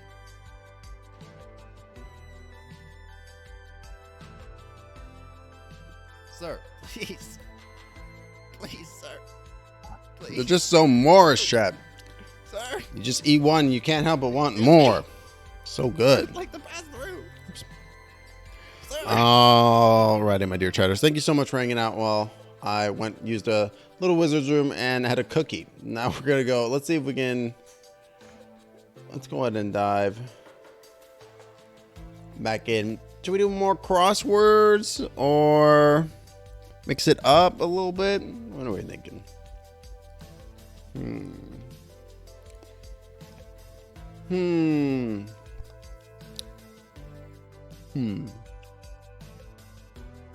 Welcome in Nova Rosa 24. Welcome in New Kid Funk. How are you today? The NY Mini? Oh yeah, we'll do the Mini. We'll do the NY Mini. New York Mini.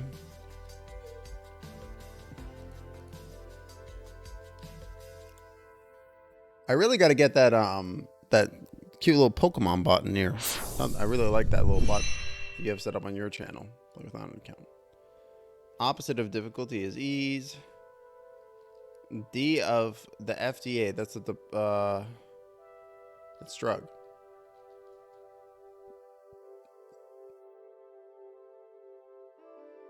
Three for the set.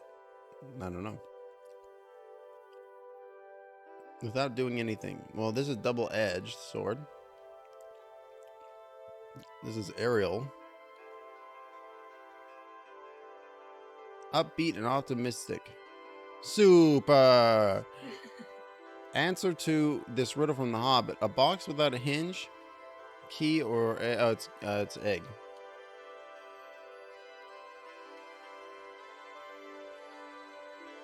Everyone's doing it.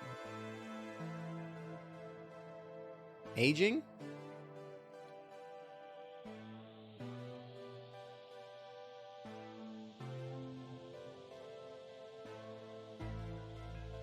French for friend is ami, right? And then this whooshing is throwing me off, dude. Is this the mean? I don't. One's off. Horse feathers. Sunny. There you go. Get. Have I played Green Hell? I have not. I don't think I've played Green Hell.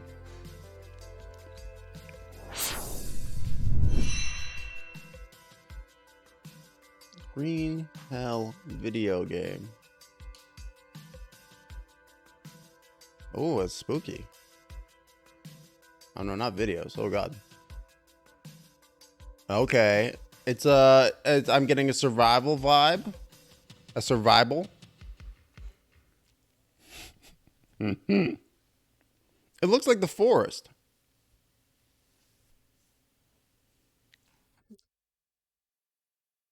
Oh, it's on Oculus too. Interesting. From publisher Creepy Jar. It's been out for a while. 3 years.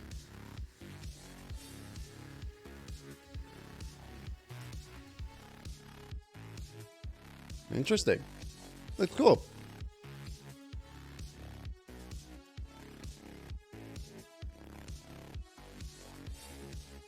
You're waiting for PC VR? Nice. What kind of VR headset do you have? Do you have an Oculus? I didn't end up going for the Oculus because I was too nervous about like Facebook integration stuff and things that I had heard. Is this another puzzle that we can do today?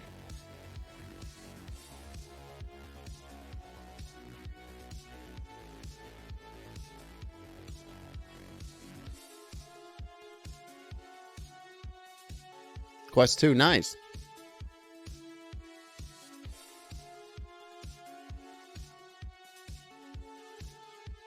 This feels like a weird website to me. Normally, like when I Google this, there's more crosswords that pop up. I don't understand why. Oh, now it is. There we go. Yeah, I think a VR headset would be really cool, and I would love to do like. I think tabletop in a VR headset with a VR headset could be like really, really cool too. I just like the better one that I hear, the Oculus 2. I hear that one is really cool. But the Facebook integration makes me nervous. Okra stew is gumbo. The Canadian capital is Ottawa. Hold on, let me turn this off real quick.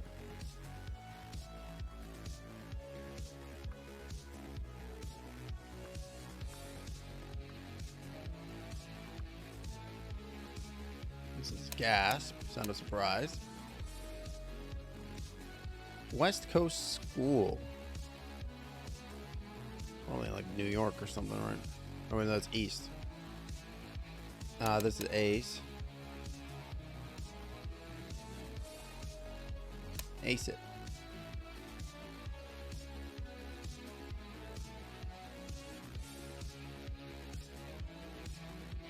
Unkind is mean. Tie securely is bind. Angle slant. UCLA. Panda bears. Chances are apes. Price paid.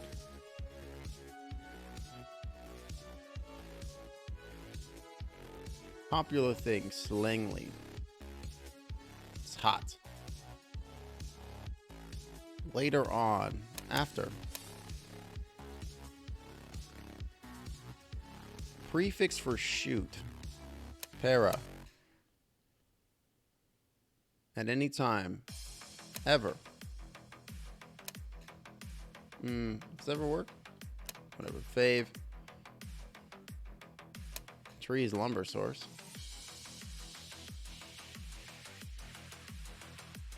$15 across fads.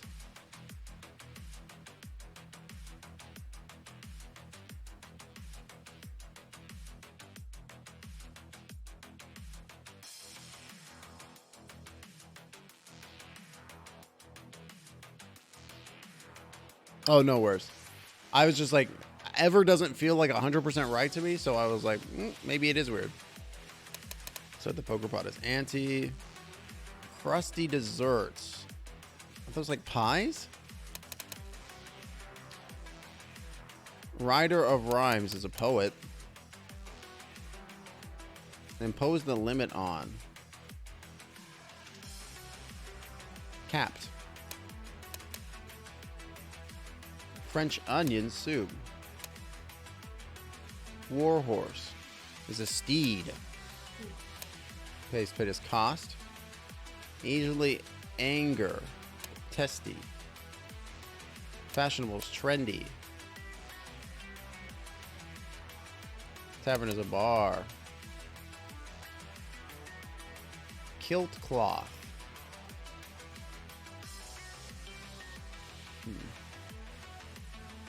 Small bill. Dumbfound. Obey. Just do as told. Auto maintenance job.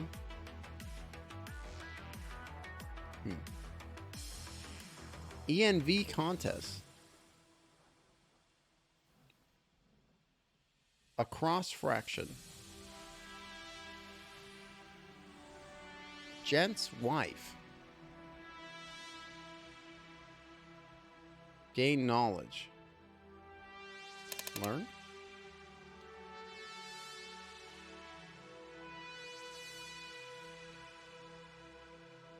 Skater's venue.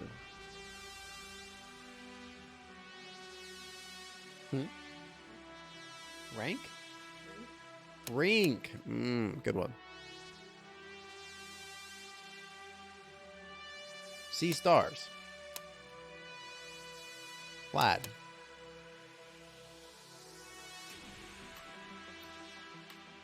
Gent's wife, lass.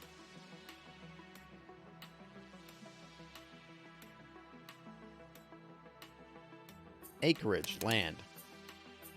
Bed and breakfasts are inns. Variety show sketch is a bit. It's a scene, a skit. Follower, suffix, ist. Recipe about table, spoons, TBSP.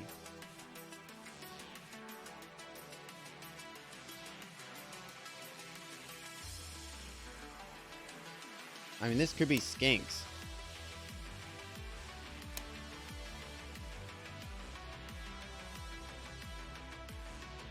No, it. There we go. Tablespoons, and this is snips.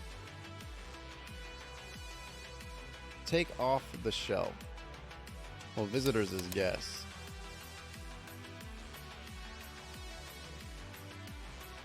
Skunks.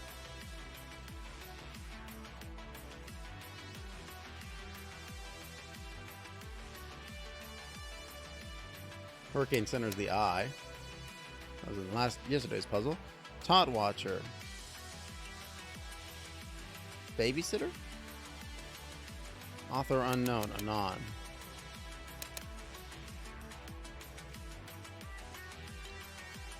Nanas?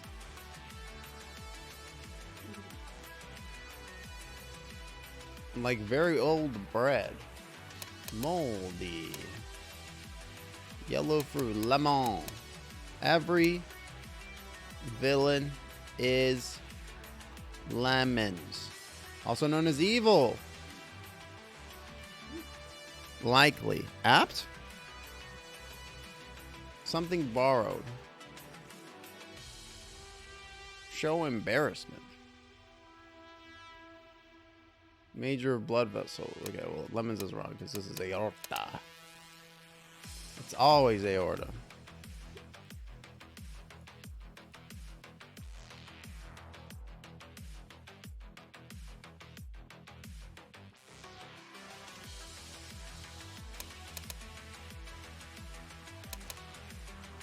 Meek by? Is that a word? Of the nose. Nasal.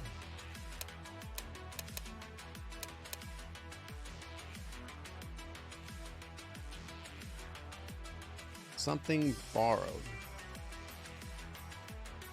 Ursa.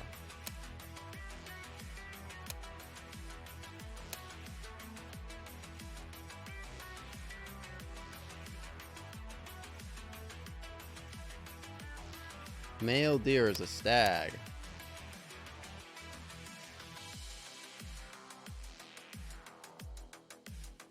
Hale and Hardy? Is that it? This is manage.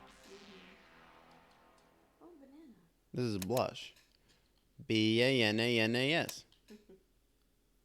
This answer is bananas. B-A-N-A-N-A-S. Black and white dogs. Dalmatians. How about Balmatians?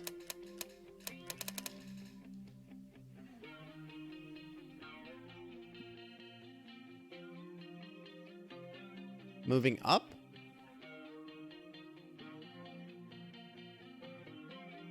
At no extra charge. For free. Pay increases a raise. Canoeing spot. Lake. Teak it off with steam. Flower stock is a stem. NASA. I cannot tell.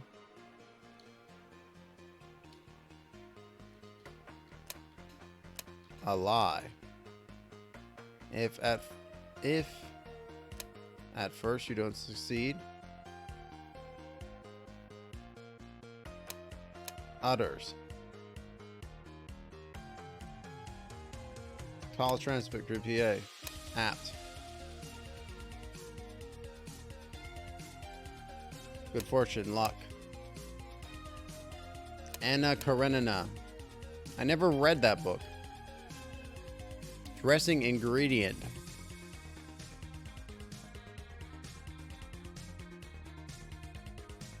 Included.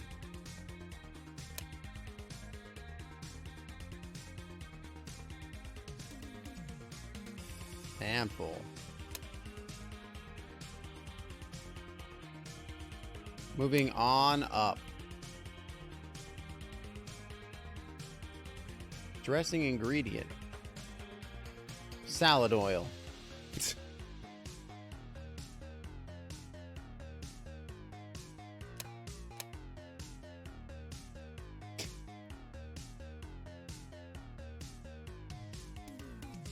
Salad oil.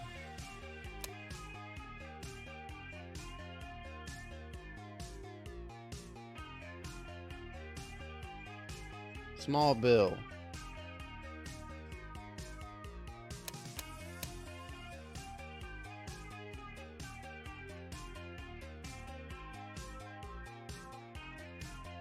Border on. Auto maintenance job. Lube. What did you say this one was? A butt? A butt? Is a butt a word? Really? Is this Nebraska?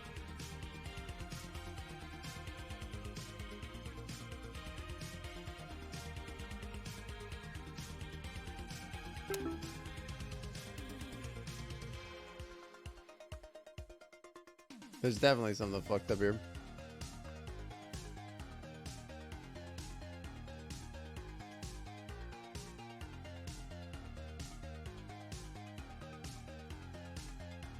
Oh. Nanny. Delicious lady. Zebras and sky. Pretty good. Not bad.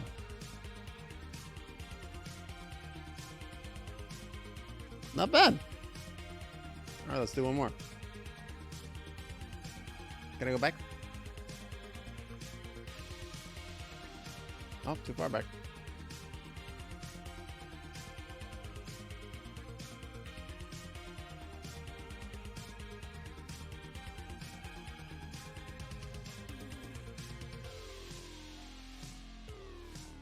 Alright, we did today's.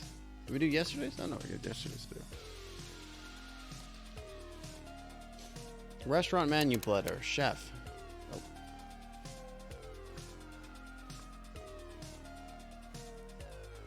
Monastery leader.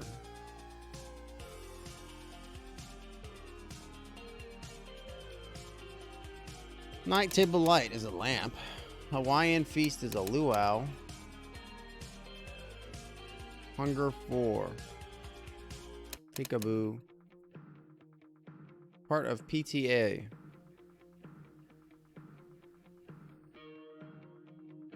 Aw. It's cat weapon. Hush, just keep quiet. Make less difficult disease.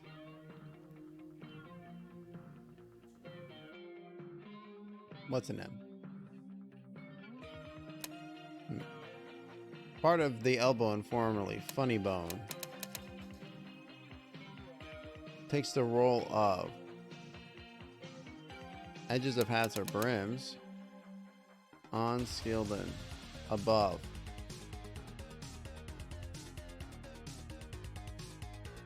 Place for experiments. Labora.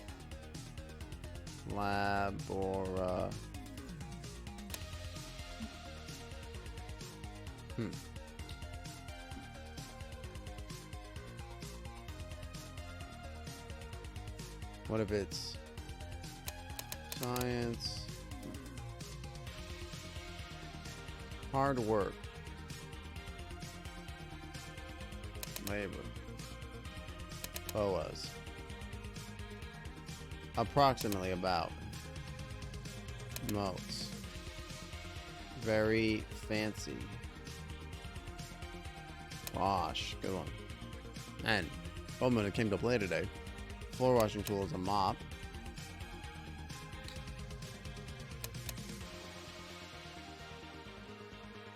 Separates in a stack. Sorts. Yeast.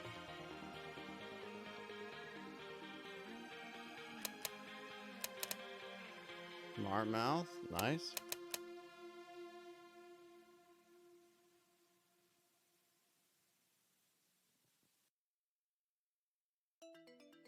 Takes the role of casts as.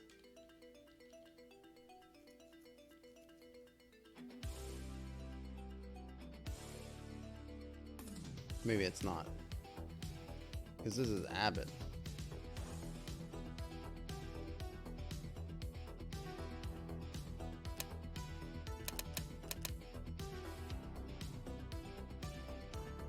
Bob is over. Test.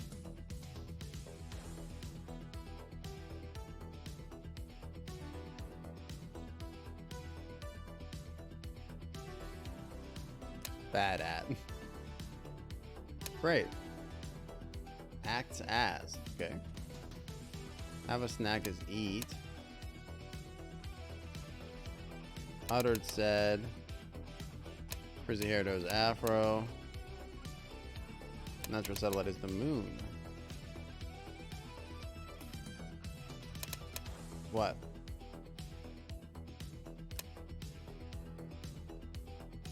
There's an S on the end of 5 down. What? I don't see an S at the end of 5 down. Act. Oh, I see it. Sambas. Gotcha. Immense is vast. Test. It's just this test site.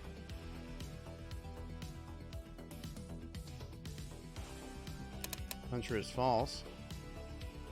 What is gemstone? That's kind of opal, right? Lose. Anything else? Thing. Open. Lamb's mom is a U. Next level is evens.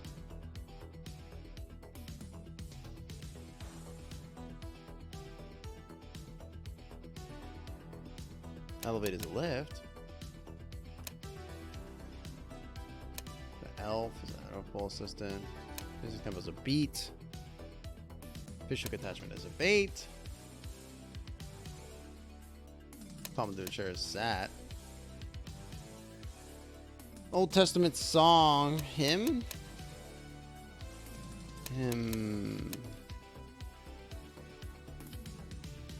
Flying saucer passenger is alien.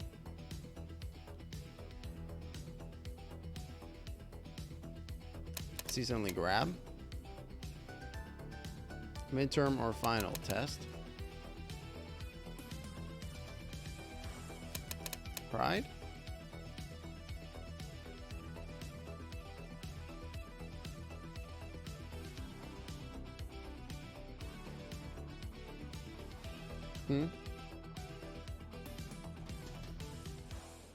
The data crosses Cuba. Okay. Sneaky scheme is a ruse. Aiming credit is a bet.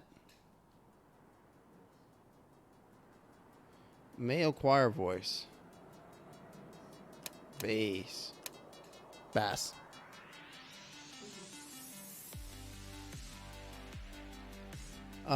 Takes advantage of his uses. Poodles and parakeets as pets. Loving cup.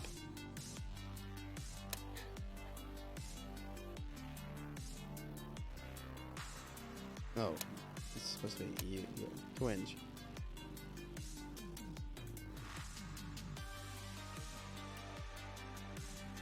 One who entices.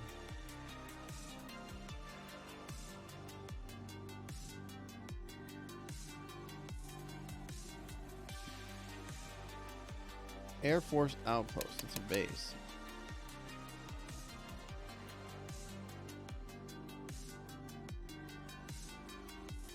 Balance sheet plus.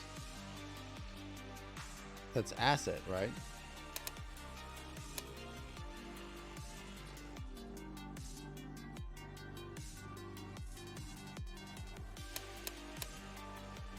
One who entices, lures.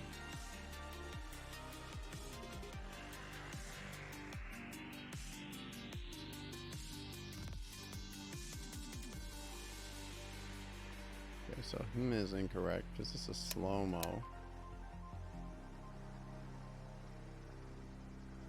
Con game.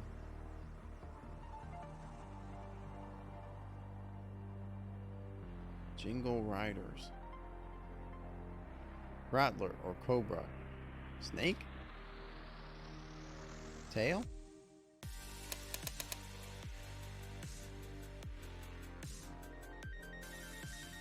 Playful Sprite. A fairy?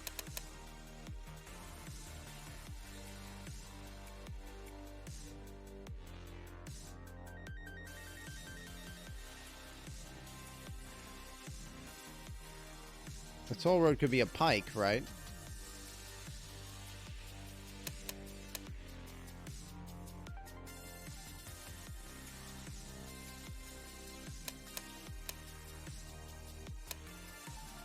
Exam, caps, good stuff, good stuff.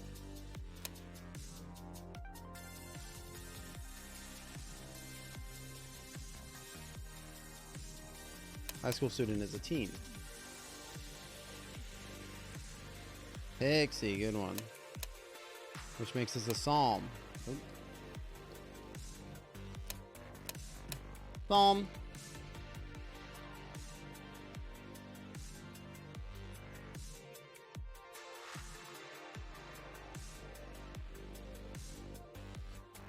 Jingle Riders.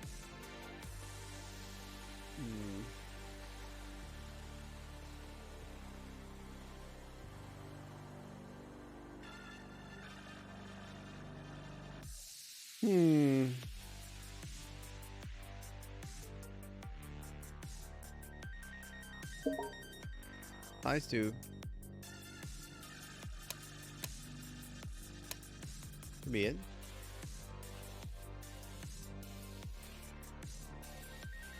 Of a city, for short. Kind of blue.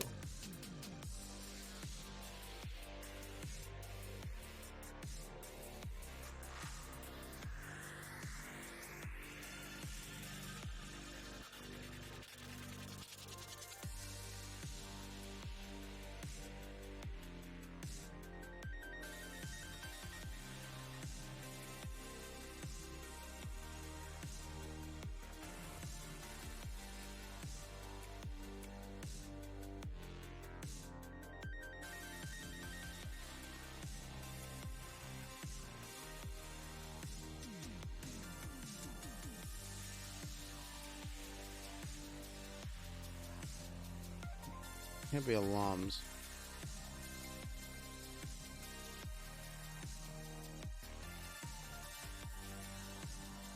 Man, I'm stuck on these last two. So much for less than 10 minutes.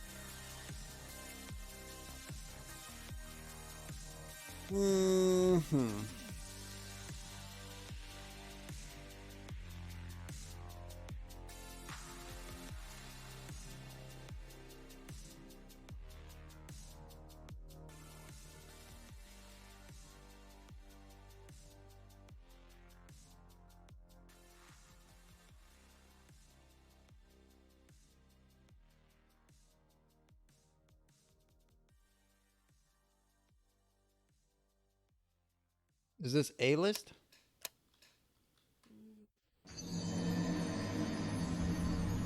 Thank you, Skelly. Yeah, I'm feeling like I'm dying here. Is this Layers? Lion's Den Layers? Flam Flam?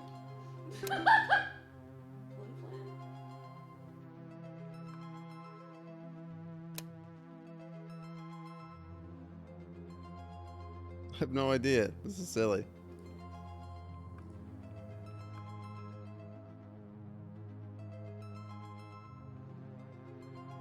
Metro? What was the what? Lurer. Lurer. That's funny. Yeah, let's maybe do one more.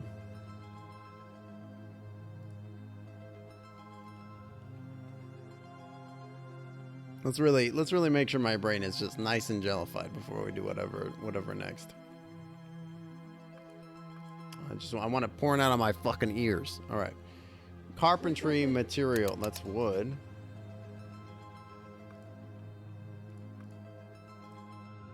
Hot herbal drinks, teas. Like an ice-covered road. Frosty, slick, could be anything. Freshly painted, wet. Roof overhang is an eave. Easier said than done.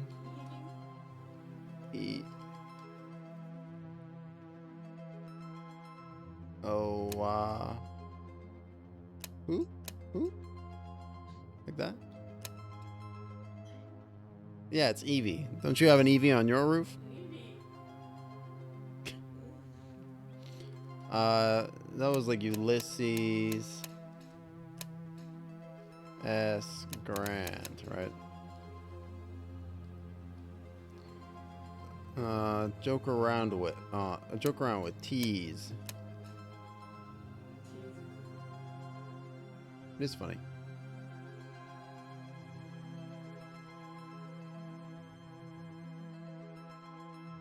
Sharks. Legumes. Or limas. Steam emitting appliance. Iron.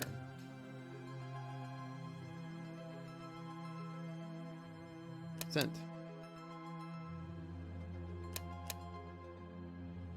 Among Us. Among Us. 24-hour cash source, ATMs. Get a glimpse of Seas. Apex, Acme.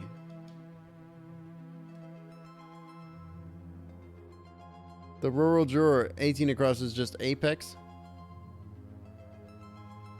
Just kidding.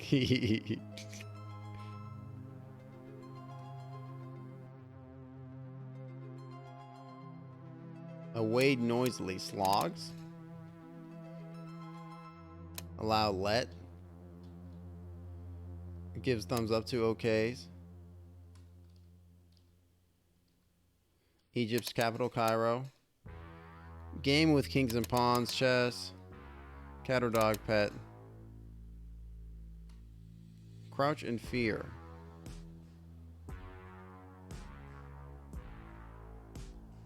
Are we there yet? I lied.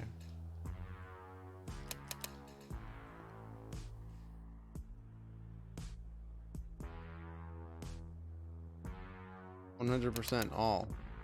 Ankle length skirt. Ankle length skirt. This is the dress. Airline spec for checked baggage. Lamb's mom. Use. Keep fucking doing that.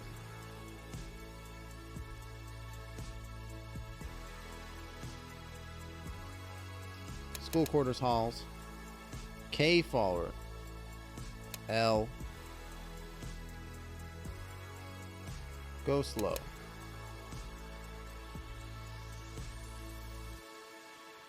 Is this creep?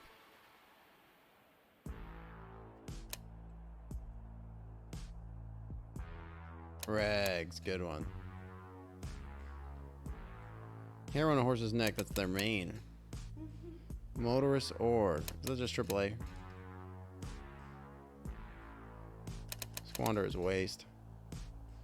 Did some origami, folded. Bring down on the football field. I don't know what the fuck that's meant to mean. West Point freshman. Soup vessel. Pot. To the rear on a boat. Aft. Elaborate meals, a feast. Makes watertight. Go here and there. Wander. This is like allowance.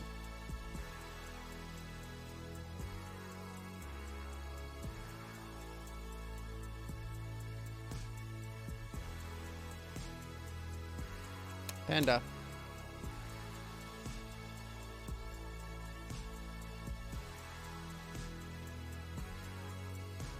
Tears.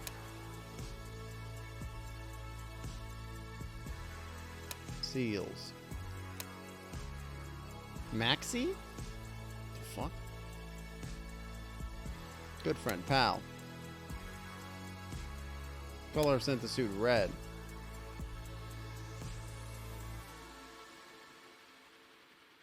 Tower.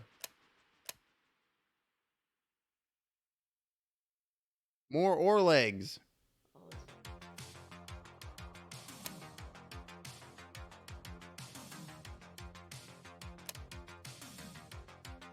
More or less.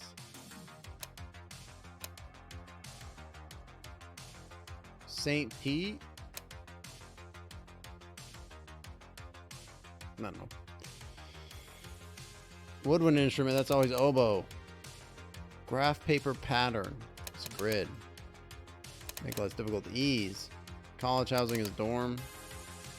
Creative suggestion is an idea. Turnpike charge is a toll.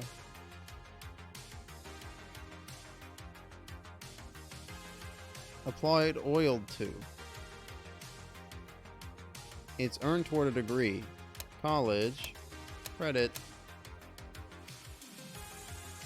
Gathers leaves rake. Odor air freshener. Thorough investigation. Spot of land. Isle. Depend on. Rely. High spirited horse. Steed. Real estate document. Deed. Mail. Transfer die. Right.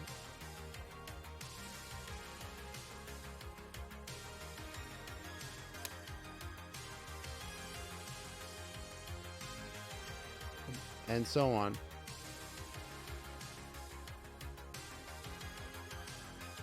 ETC YTC? I guess so. Weird.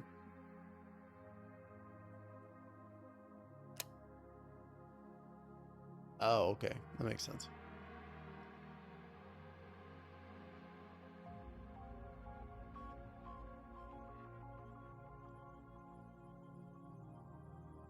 Rudely abrupt. Kurt. Stereo records. CDs.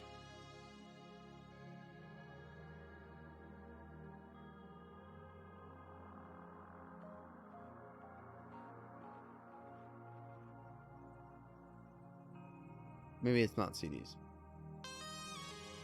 Because this is lubed. LPs.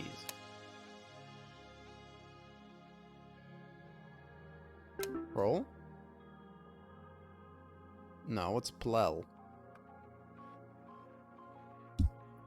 Thorough investigation. Probe. A pleb. 8 minutes. Pretty good. 8 minutes for that pleb.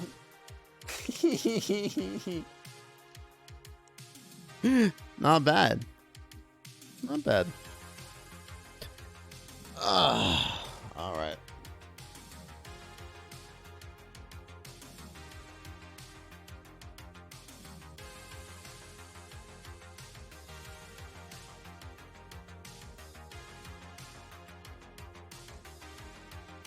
I'm just over thinking what we want to do next, chat. Should we do more crosswords? Do something new?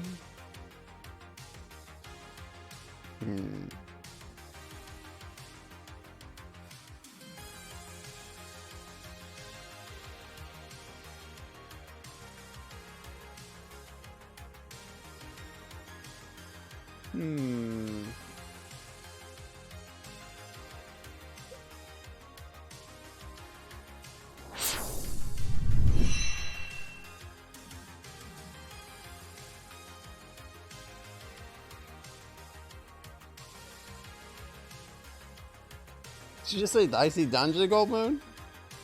You want to play? You want me to play Dicey Dungeons? All right, we'll play Dicey Dungeons. I think I even have it installed. I don't have it installed, but it's a real fast install.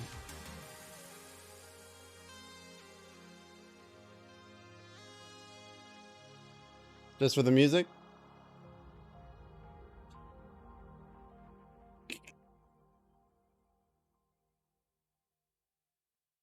All right, by special request of Goldman, we're playing Dicey Dungeons.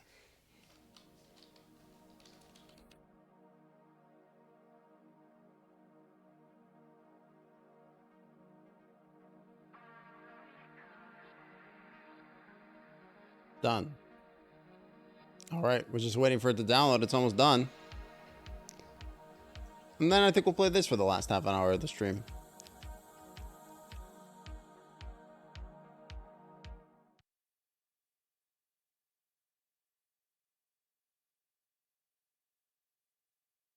Just getting it set up real quick.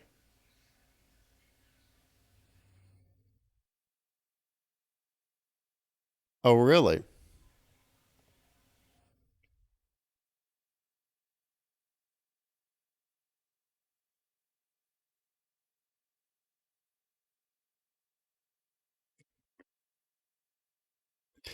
Are you gonna do Elden Ring on stream today, right? Or are you thinking about doing something else?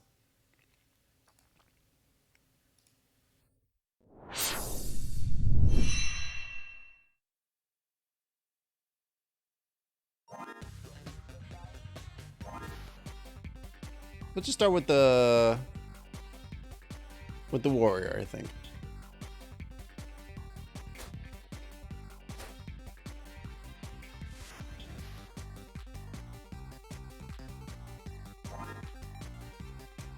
All right, okay. Yeah, usual equipment, usual health, everything. It's a shame all your weapons, enemies have extra health and upgraded weapons. I think that's fine. Just tried to start it up to play a little and then got stomped on by Godfrey. So there's that. Oh, no. Or you must be talking about with your new character. It's been a minute since I played this, chat, so we're gonna dive back in real quick. Perfect. Yeah, deal 5 damage.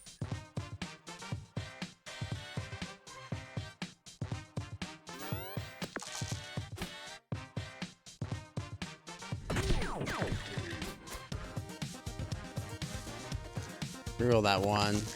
Reroll the one. Come on, we want something better. That's good. 6. Your new... Yeah, I thought you were playing... Did you not beat Godfrey with your... What? I would have sworn you beat Godfrey and you beat Renala.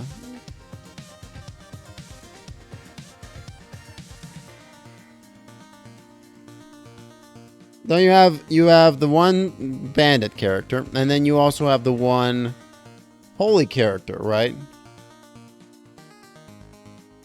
Field Godric.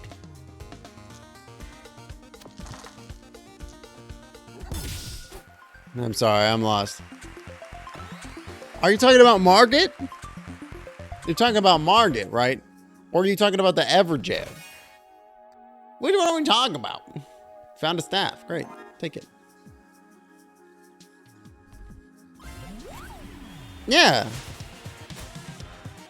Oh, you're talking about...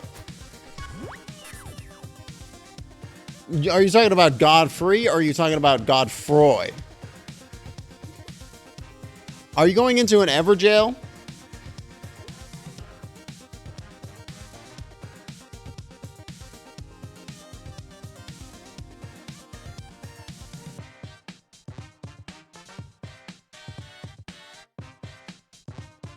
Who the fuck is Godfroy? Wait, you're fighting... Oh! You're fighting the big ghost. You're fighting a big ghost Godfrey, aren't you? That's who you're at. I know exactly where you are. I just saw Goldmoon do that the other day. Okay, that makes more sense. That makes much more sense.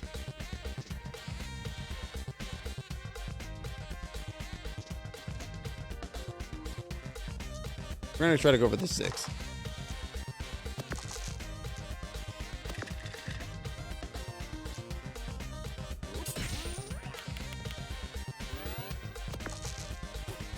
Yes, the ghost. Okay. That makes more sense. All right, great.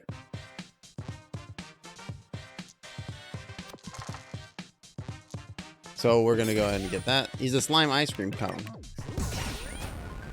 Yeah, he's a cute boy. We leveled up.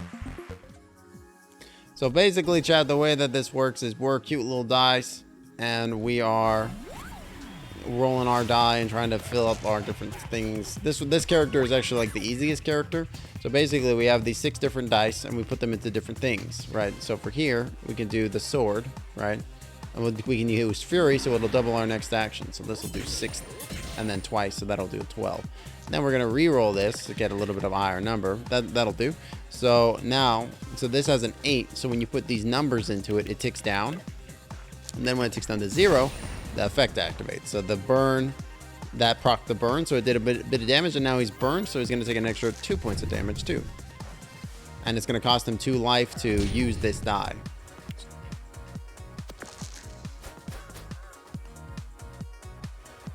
Also, the music is just very good. What we really want to do is we want to get to 8. We got to 8. It's great. It's damage. There we go. Good rolls. Good rolls.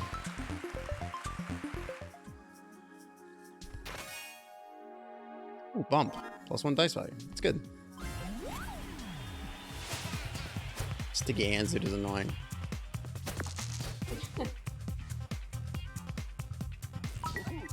Just pick my pocket. So very rude. Okay. So you get some cool effects and synergies going here. So we got this bump, which gives +1 to the device value, but we rolled a 6. So what happens if you put +1? Well, it gives you the 6 back and it gives you a new 1, which can be pretty cool. So what we're going to do is we're going to just put the 6 into the 6 sword, and we're going to re-roll the 1. And we're just going to try to get enough to basically do the staff on it. We're enough there already, so either way it works out.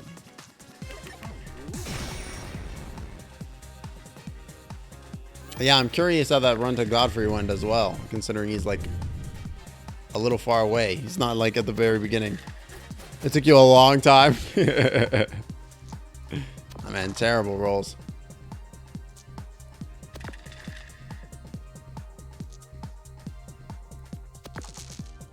Much better rolls though. All right, so we'll throw the 5, throw this 5 in there to give it that a 6. Do 6 points of damage. Then we'll make sure to hit them to the other 6, and then that's gonna do 1. I don't think he's gonna be able to run away. Yeah. You ran up the stone dragon. Yeah, that stone dragon's super cool.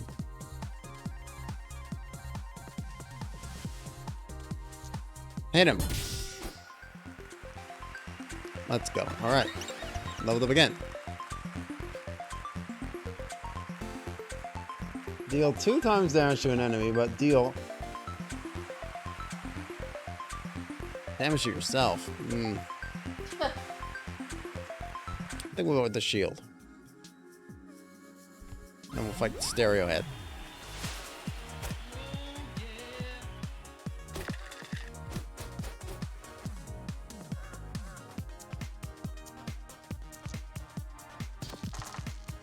Another 5. All right.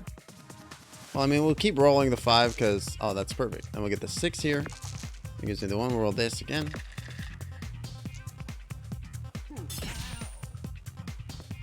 I really need some extra stuff to put these dice into, I think.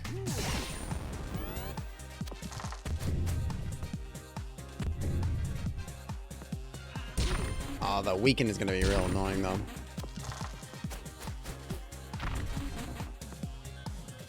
Max 3. Yikes.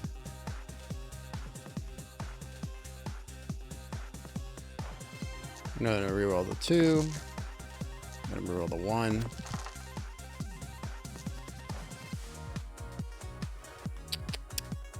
One of these 3s. Damn, that was real bad. Not gonna be able to get the burn off on him this turn. I'm trying to get the assassin mark. What assassin mark?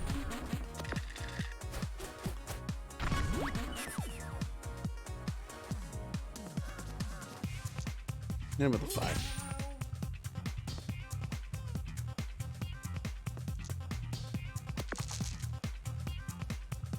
Hit him with the fury. There we go. Oh, the Volcano Manor assassin mark. Right. That makes sense.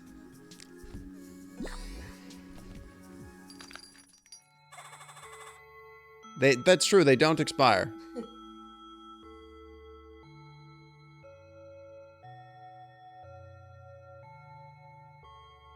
I mean, this could be pretty useful actually to get some like some actual stuff going. That's like, because I have a lot of like little dice that I'm not using at all. I think they rebalanced the game a little bit. It feels a little easier.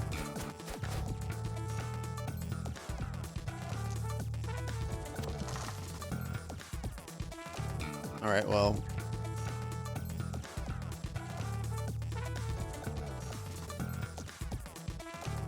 Reroll this. Come on, give me something better than a 4. That's worse than a 4.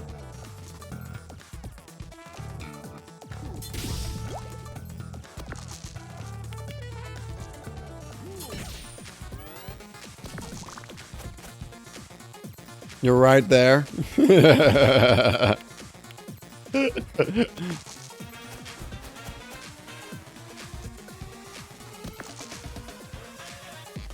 So close, yet so far away.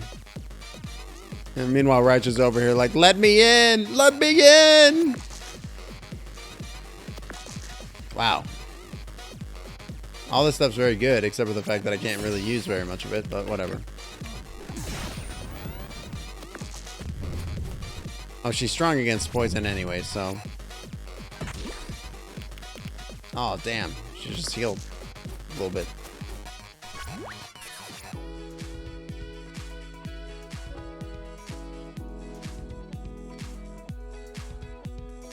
I actually have enough damage that I don't need to, yeah, that I don't... Oh, whoops, that was actually a mistake. I was incorrect. I do not have enough damage. Are you serious? Please give me a 3. That works too. Thank you. Gotta use your brain a little bit more. Watch out for my claws! Right, I literally had to watch that today because I was like that. You saying that has infected my brain. It's just like running around in my head. So I was like, I have to watch. I have to watch this fucking clip so that way I could finally have peace. And God, it was terrible. It's just awful. It's like literally so bad. It was very funny. I want the 6-shooter. How come I don't have the 6-shooter out? Watch out for my claws. I was dying, but it was legitimately awful. I was like, man, if I hadn't watched this as a kid, I would think that this was pretty shit.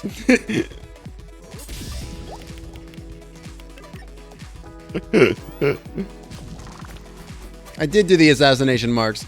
That was how I actually got to Rickard. I didn't actually know that there was another. I didn't know there was a way that you could get to him without doing that. I had no idea. It wasn't until much later that I found out that yeah, you can actually totally like there's like a secret dungeon hidden in the base. Isn't that cool? That's the Volcano Manor proper that's in the wall. Yeah. Great. +1 dice value.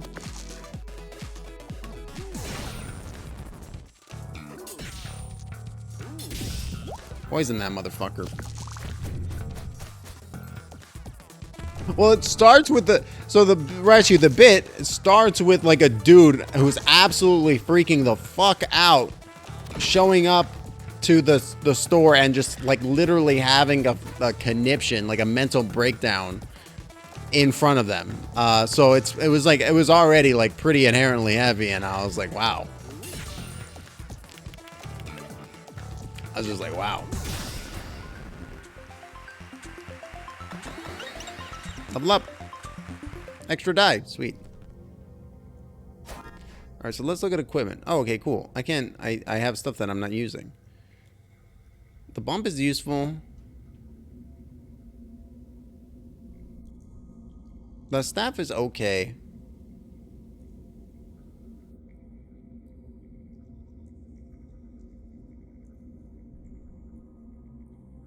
I almost feel like let's just swap out the staff and the shield, and let's just put the spike shield in and the 6-shooter, because this will give me shield and allow me to do 4 points of damage, or I can throw 6s in here and it will do 6 points of damage.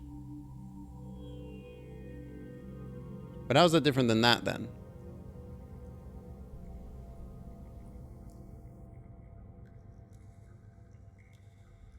We'll try it.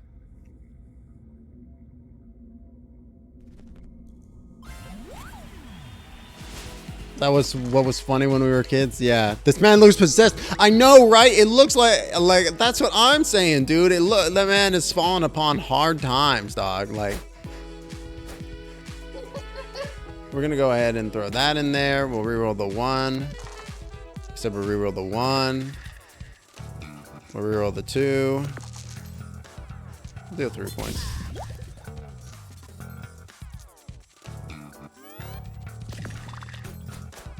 This movie makes me want to do bad things. Yeah, just wait till the end, right? I was like I was like, wow, they really went there. I'm pretty surprised by this. TBH. Oh, I did the wrong thing, chat. I'm a dumb man.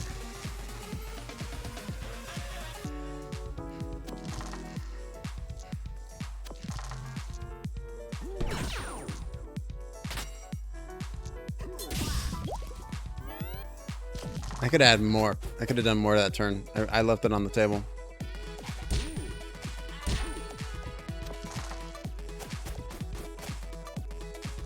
Reroll the 1. Give me a 5. Reroll the 2. Give me a 6. We'll add a value to the 6. We'll reroll the 1. Give me a 1. Okay. 6 damage. 5 damage. Oh, but the thing is about the 6-shooters, you can use them multiple times. I see. That is good.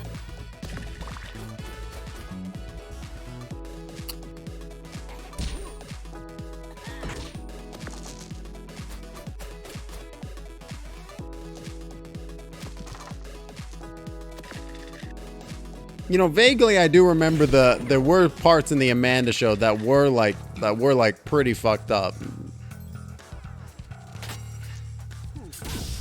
Like, there was definitely some fucked up shit that happened in that show. This is why the way we are. I mean, I was definitely watching this thinking like, man, they really put this on the air for like children.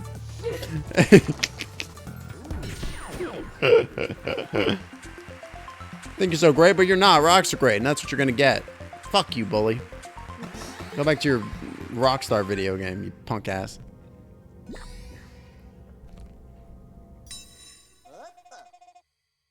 Can upgrade my stuff. 6 uses this turn. 2 uses.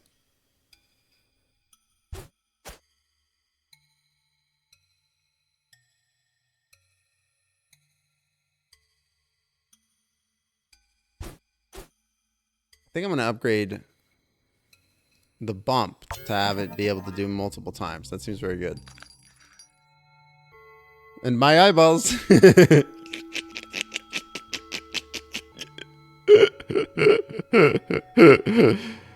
it was just very weird. What does shock even do, chat? I don't even know. Is it even worth it? I don't even know what it does. I'm not even sure. It will take the health, I guess. Watch out for my claws.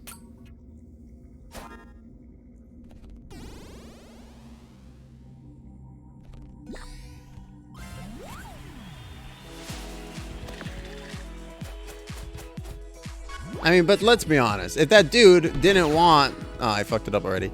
Let's be honest, though. If that dude didn't want to rent F-Men, why did he rent F-Men? Checkmate, atheist.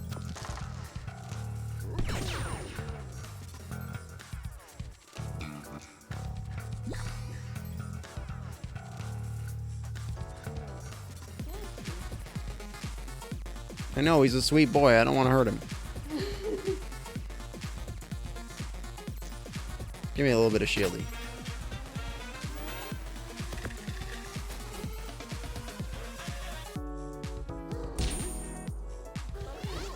And then in the end, he like rips his own arm off.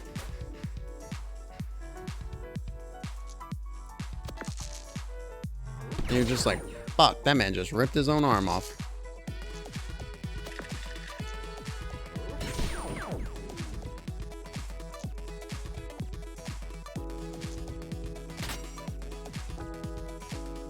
So it makes it so I don't know what it is.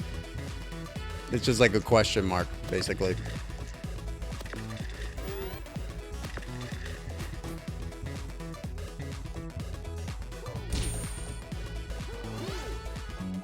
He's draining my life.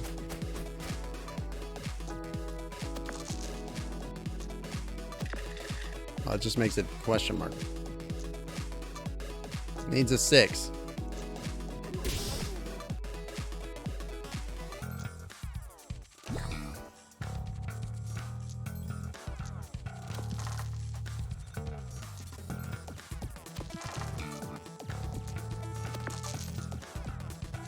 Damn it. Stop draining my life.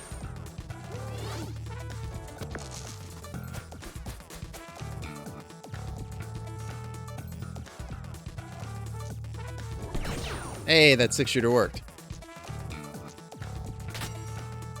Gave me 3 shield, okay.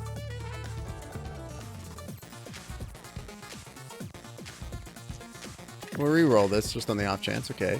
It gives me +1. Gives me another die. Find that in there. Give me 3 life. I have a feeling that, like, if I were to go back and watch, like, all the Amanda Show bits, I feel like it would all be like that, too. Like, I feel like there would be no reprieve. Okay. Dude is such an annoying asshole. Alright, 6. +1. 6 damage. 4.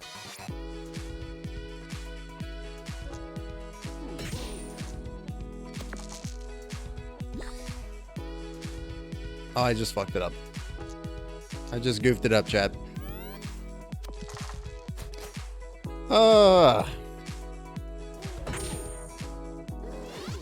It does so much damage!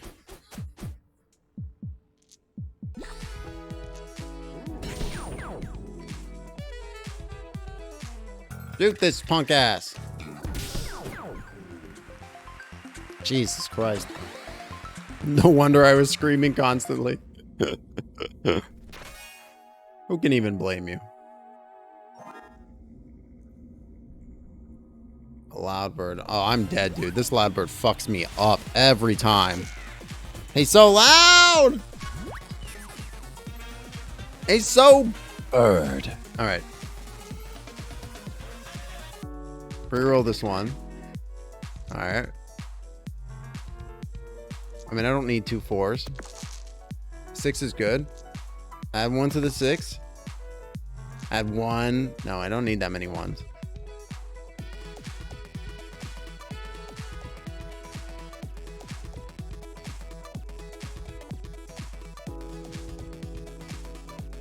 Go ahead and add 2 health. Go ahead and add 1 to there. We'll go ahead and throw that there. Throw this there. Reroll. Fuck. Probably should. I need to use my fury more. No. I'm silenced. I'm weakened.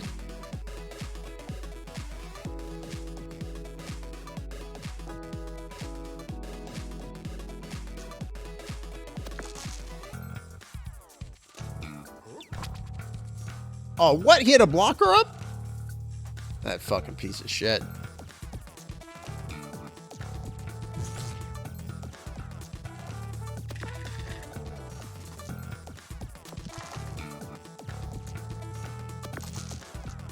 Reroll. Oh, man. Shoot him again. Oh, why didn't I fury? Fuck.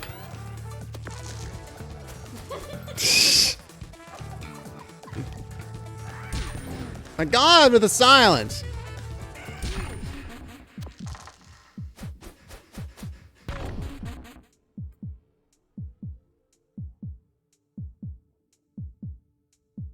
This was a fucked up time.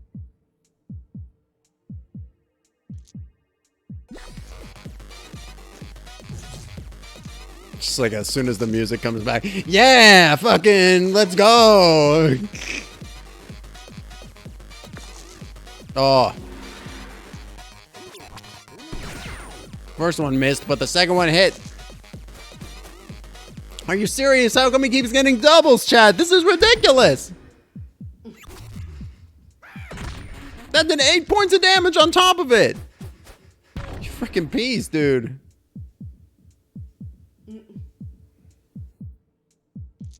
Well, I'm boned.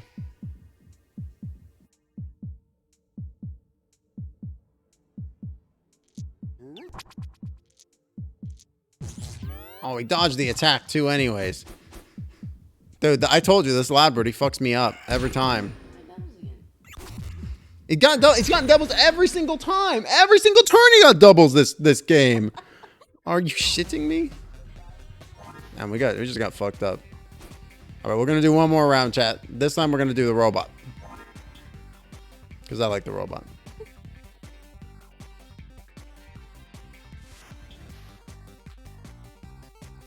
The more you roll into the dungeon, the more rules change, okay? Get out for the inevitable failure. Ask Ashley. That does ring a bell.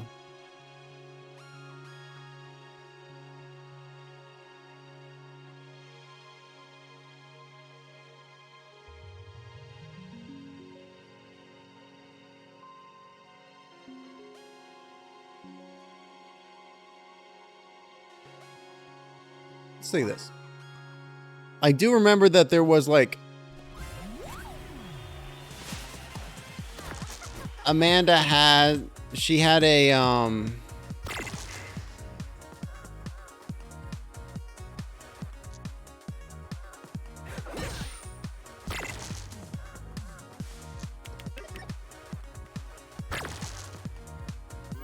like a fan, right? And the fan was like her.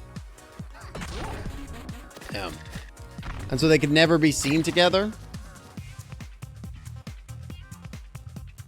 It was very weird. Yeah.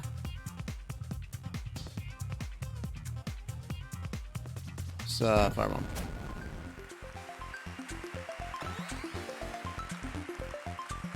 Amanda noobs.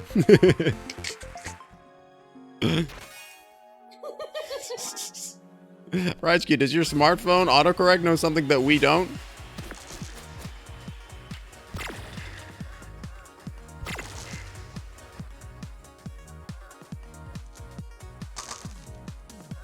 Oh, cool.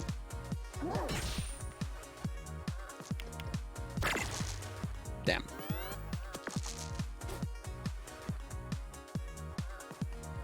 Ask Ashley was the advice segment. Right, I do remember that.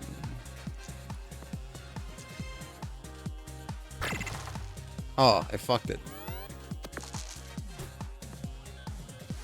She requests to yell at the rider. No, Chad, I don't want to die immediately. Fucking piece of shit.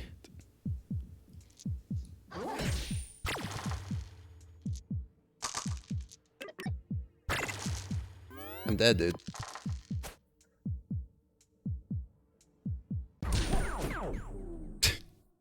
Alright, we're gonna give this one more shot.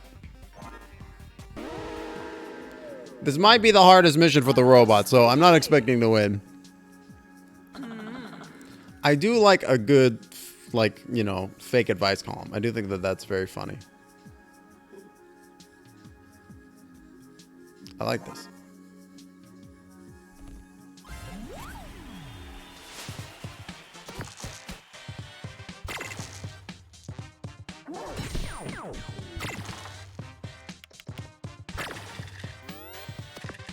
So this character is like blackjack, where you're trying, every time you hit calculate, it's rolling, like it's adding additional numbers, and you want to stay underneath the target number Otherwise, you bust and you lose access to your abilities and stuff.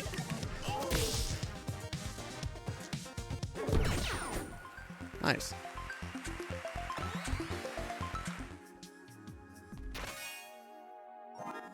Flip a die upside down.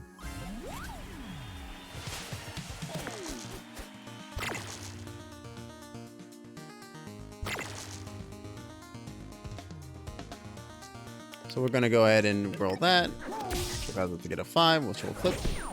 We'll calculate this last one. We'll flip that for another 6, which gets us another 5. Let's just throw it in there. Flip that again, which crits us. We'll do another die. And I think we'll regenerate 5 health. Cool. That was really neat. Damn, he's got a big chonkering attack.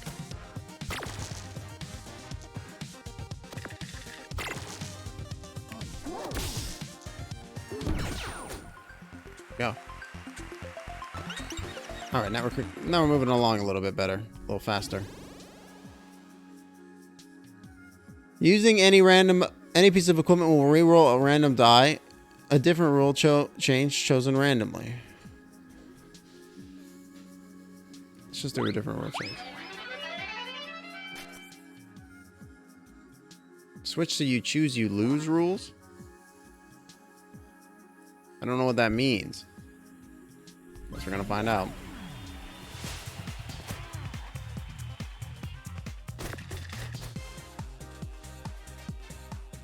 %50 of rolls cause errors.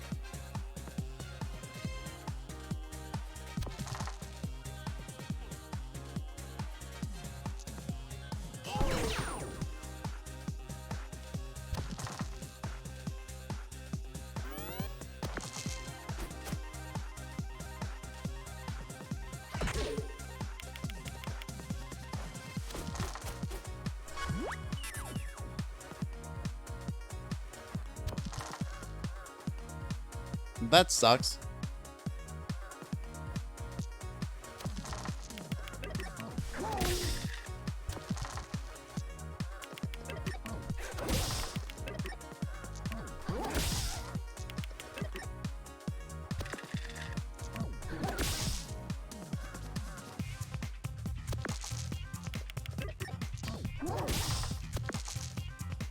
I don't really understand what I'm doing anymore, chat. The game has been changed up on me. I don't really fully understand.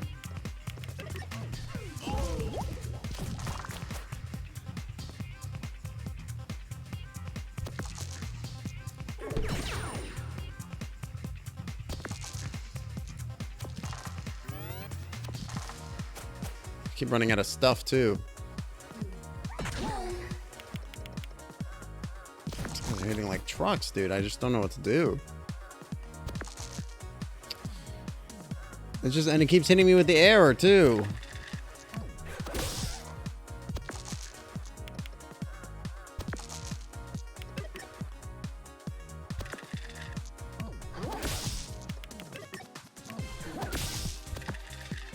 Like if it didn't give me, I don't. That's fun, you know. It's always cool when you're playing a game, man. Like just a random draw of the luck can just completely fuck the entire game up for you. Lol, that's fun. Cool, good stuff. Well, I'm dead. There's no way I can win this. Yeah, it's over. Great, fantastic, excellent. What a good note to end the stream on. I think perfect. Just absolutely getting trounced by.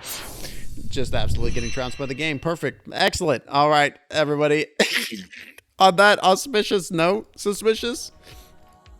On that note, I think we're gonna go ahead and wind the stream down. Thanks so much, everybody, for coming and hanging out with me today on this fine Friday afternoon.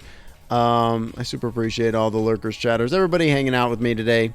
Yeah, we're gonna be live again on Monday with some more good stuff. No exploits this weekend, but we do have some more fun stuff coming your way. We've also got, there's more fun stuff going on. I'm sure all of you know about it already. I don't feel the need to wax poetic currently about it.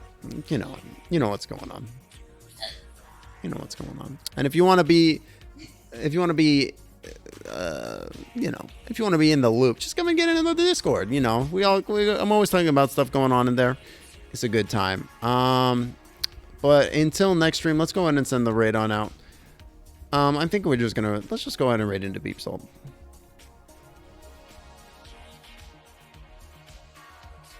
I'm not sure what they're doing. Oops, I hit the wrong button. I don't know what Beep's doing, but we're gonna go find out. But thanks again, everybody, for coming and hanging out with me today. We'll be live again on Monday with something new. Maybe we'll do the co-op stream with Goldman that day, or maybe not. I don't know. We'll see though. But yeah, thanks again, everybody. I'm gonna go and get something to eat. Maybe, I don't know. But yeah, thanks again for hanging out with me. I hope you have a fantastic rest of your Friday, an excellent weekend, and stay magical out there. I'll talk to you very, very soon. All right, bye, chat. Goodbye. Goodbye, chat. So long. Goodbye.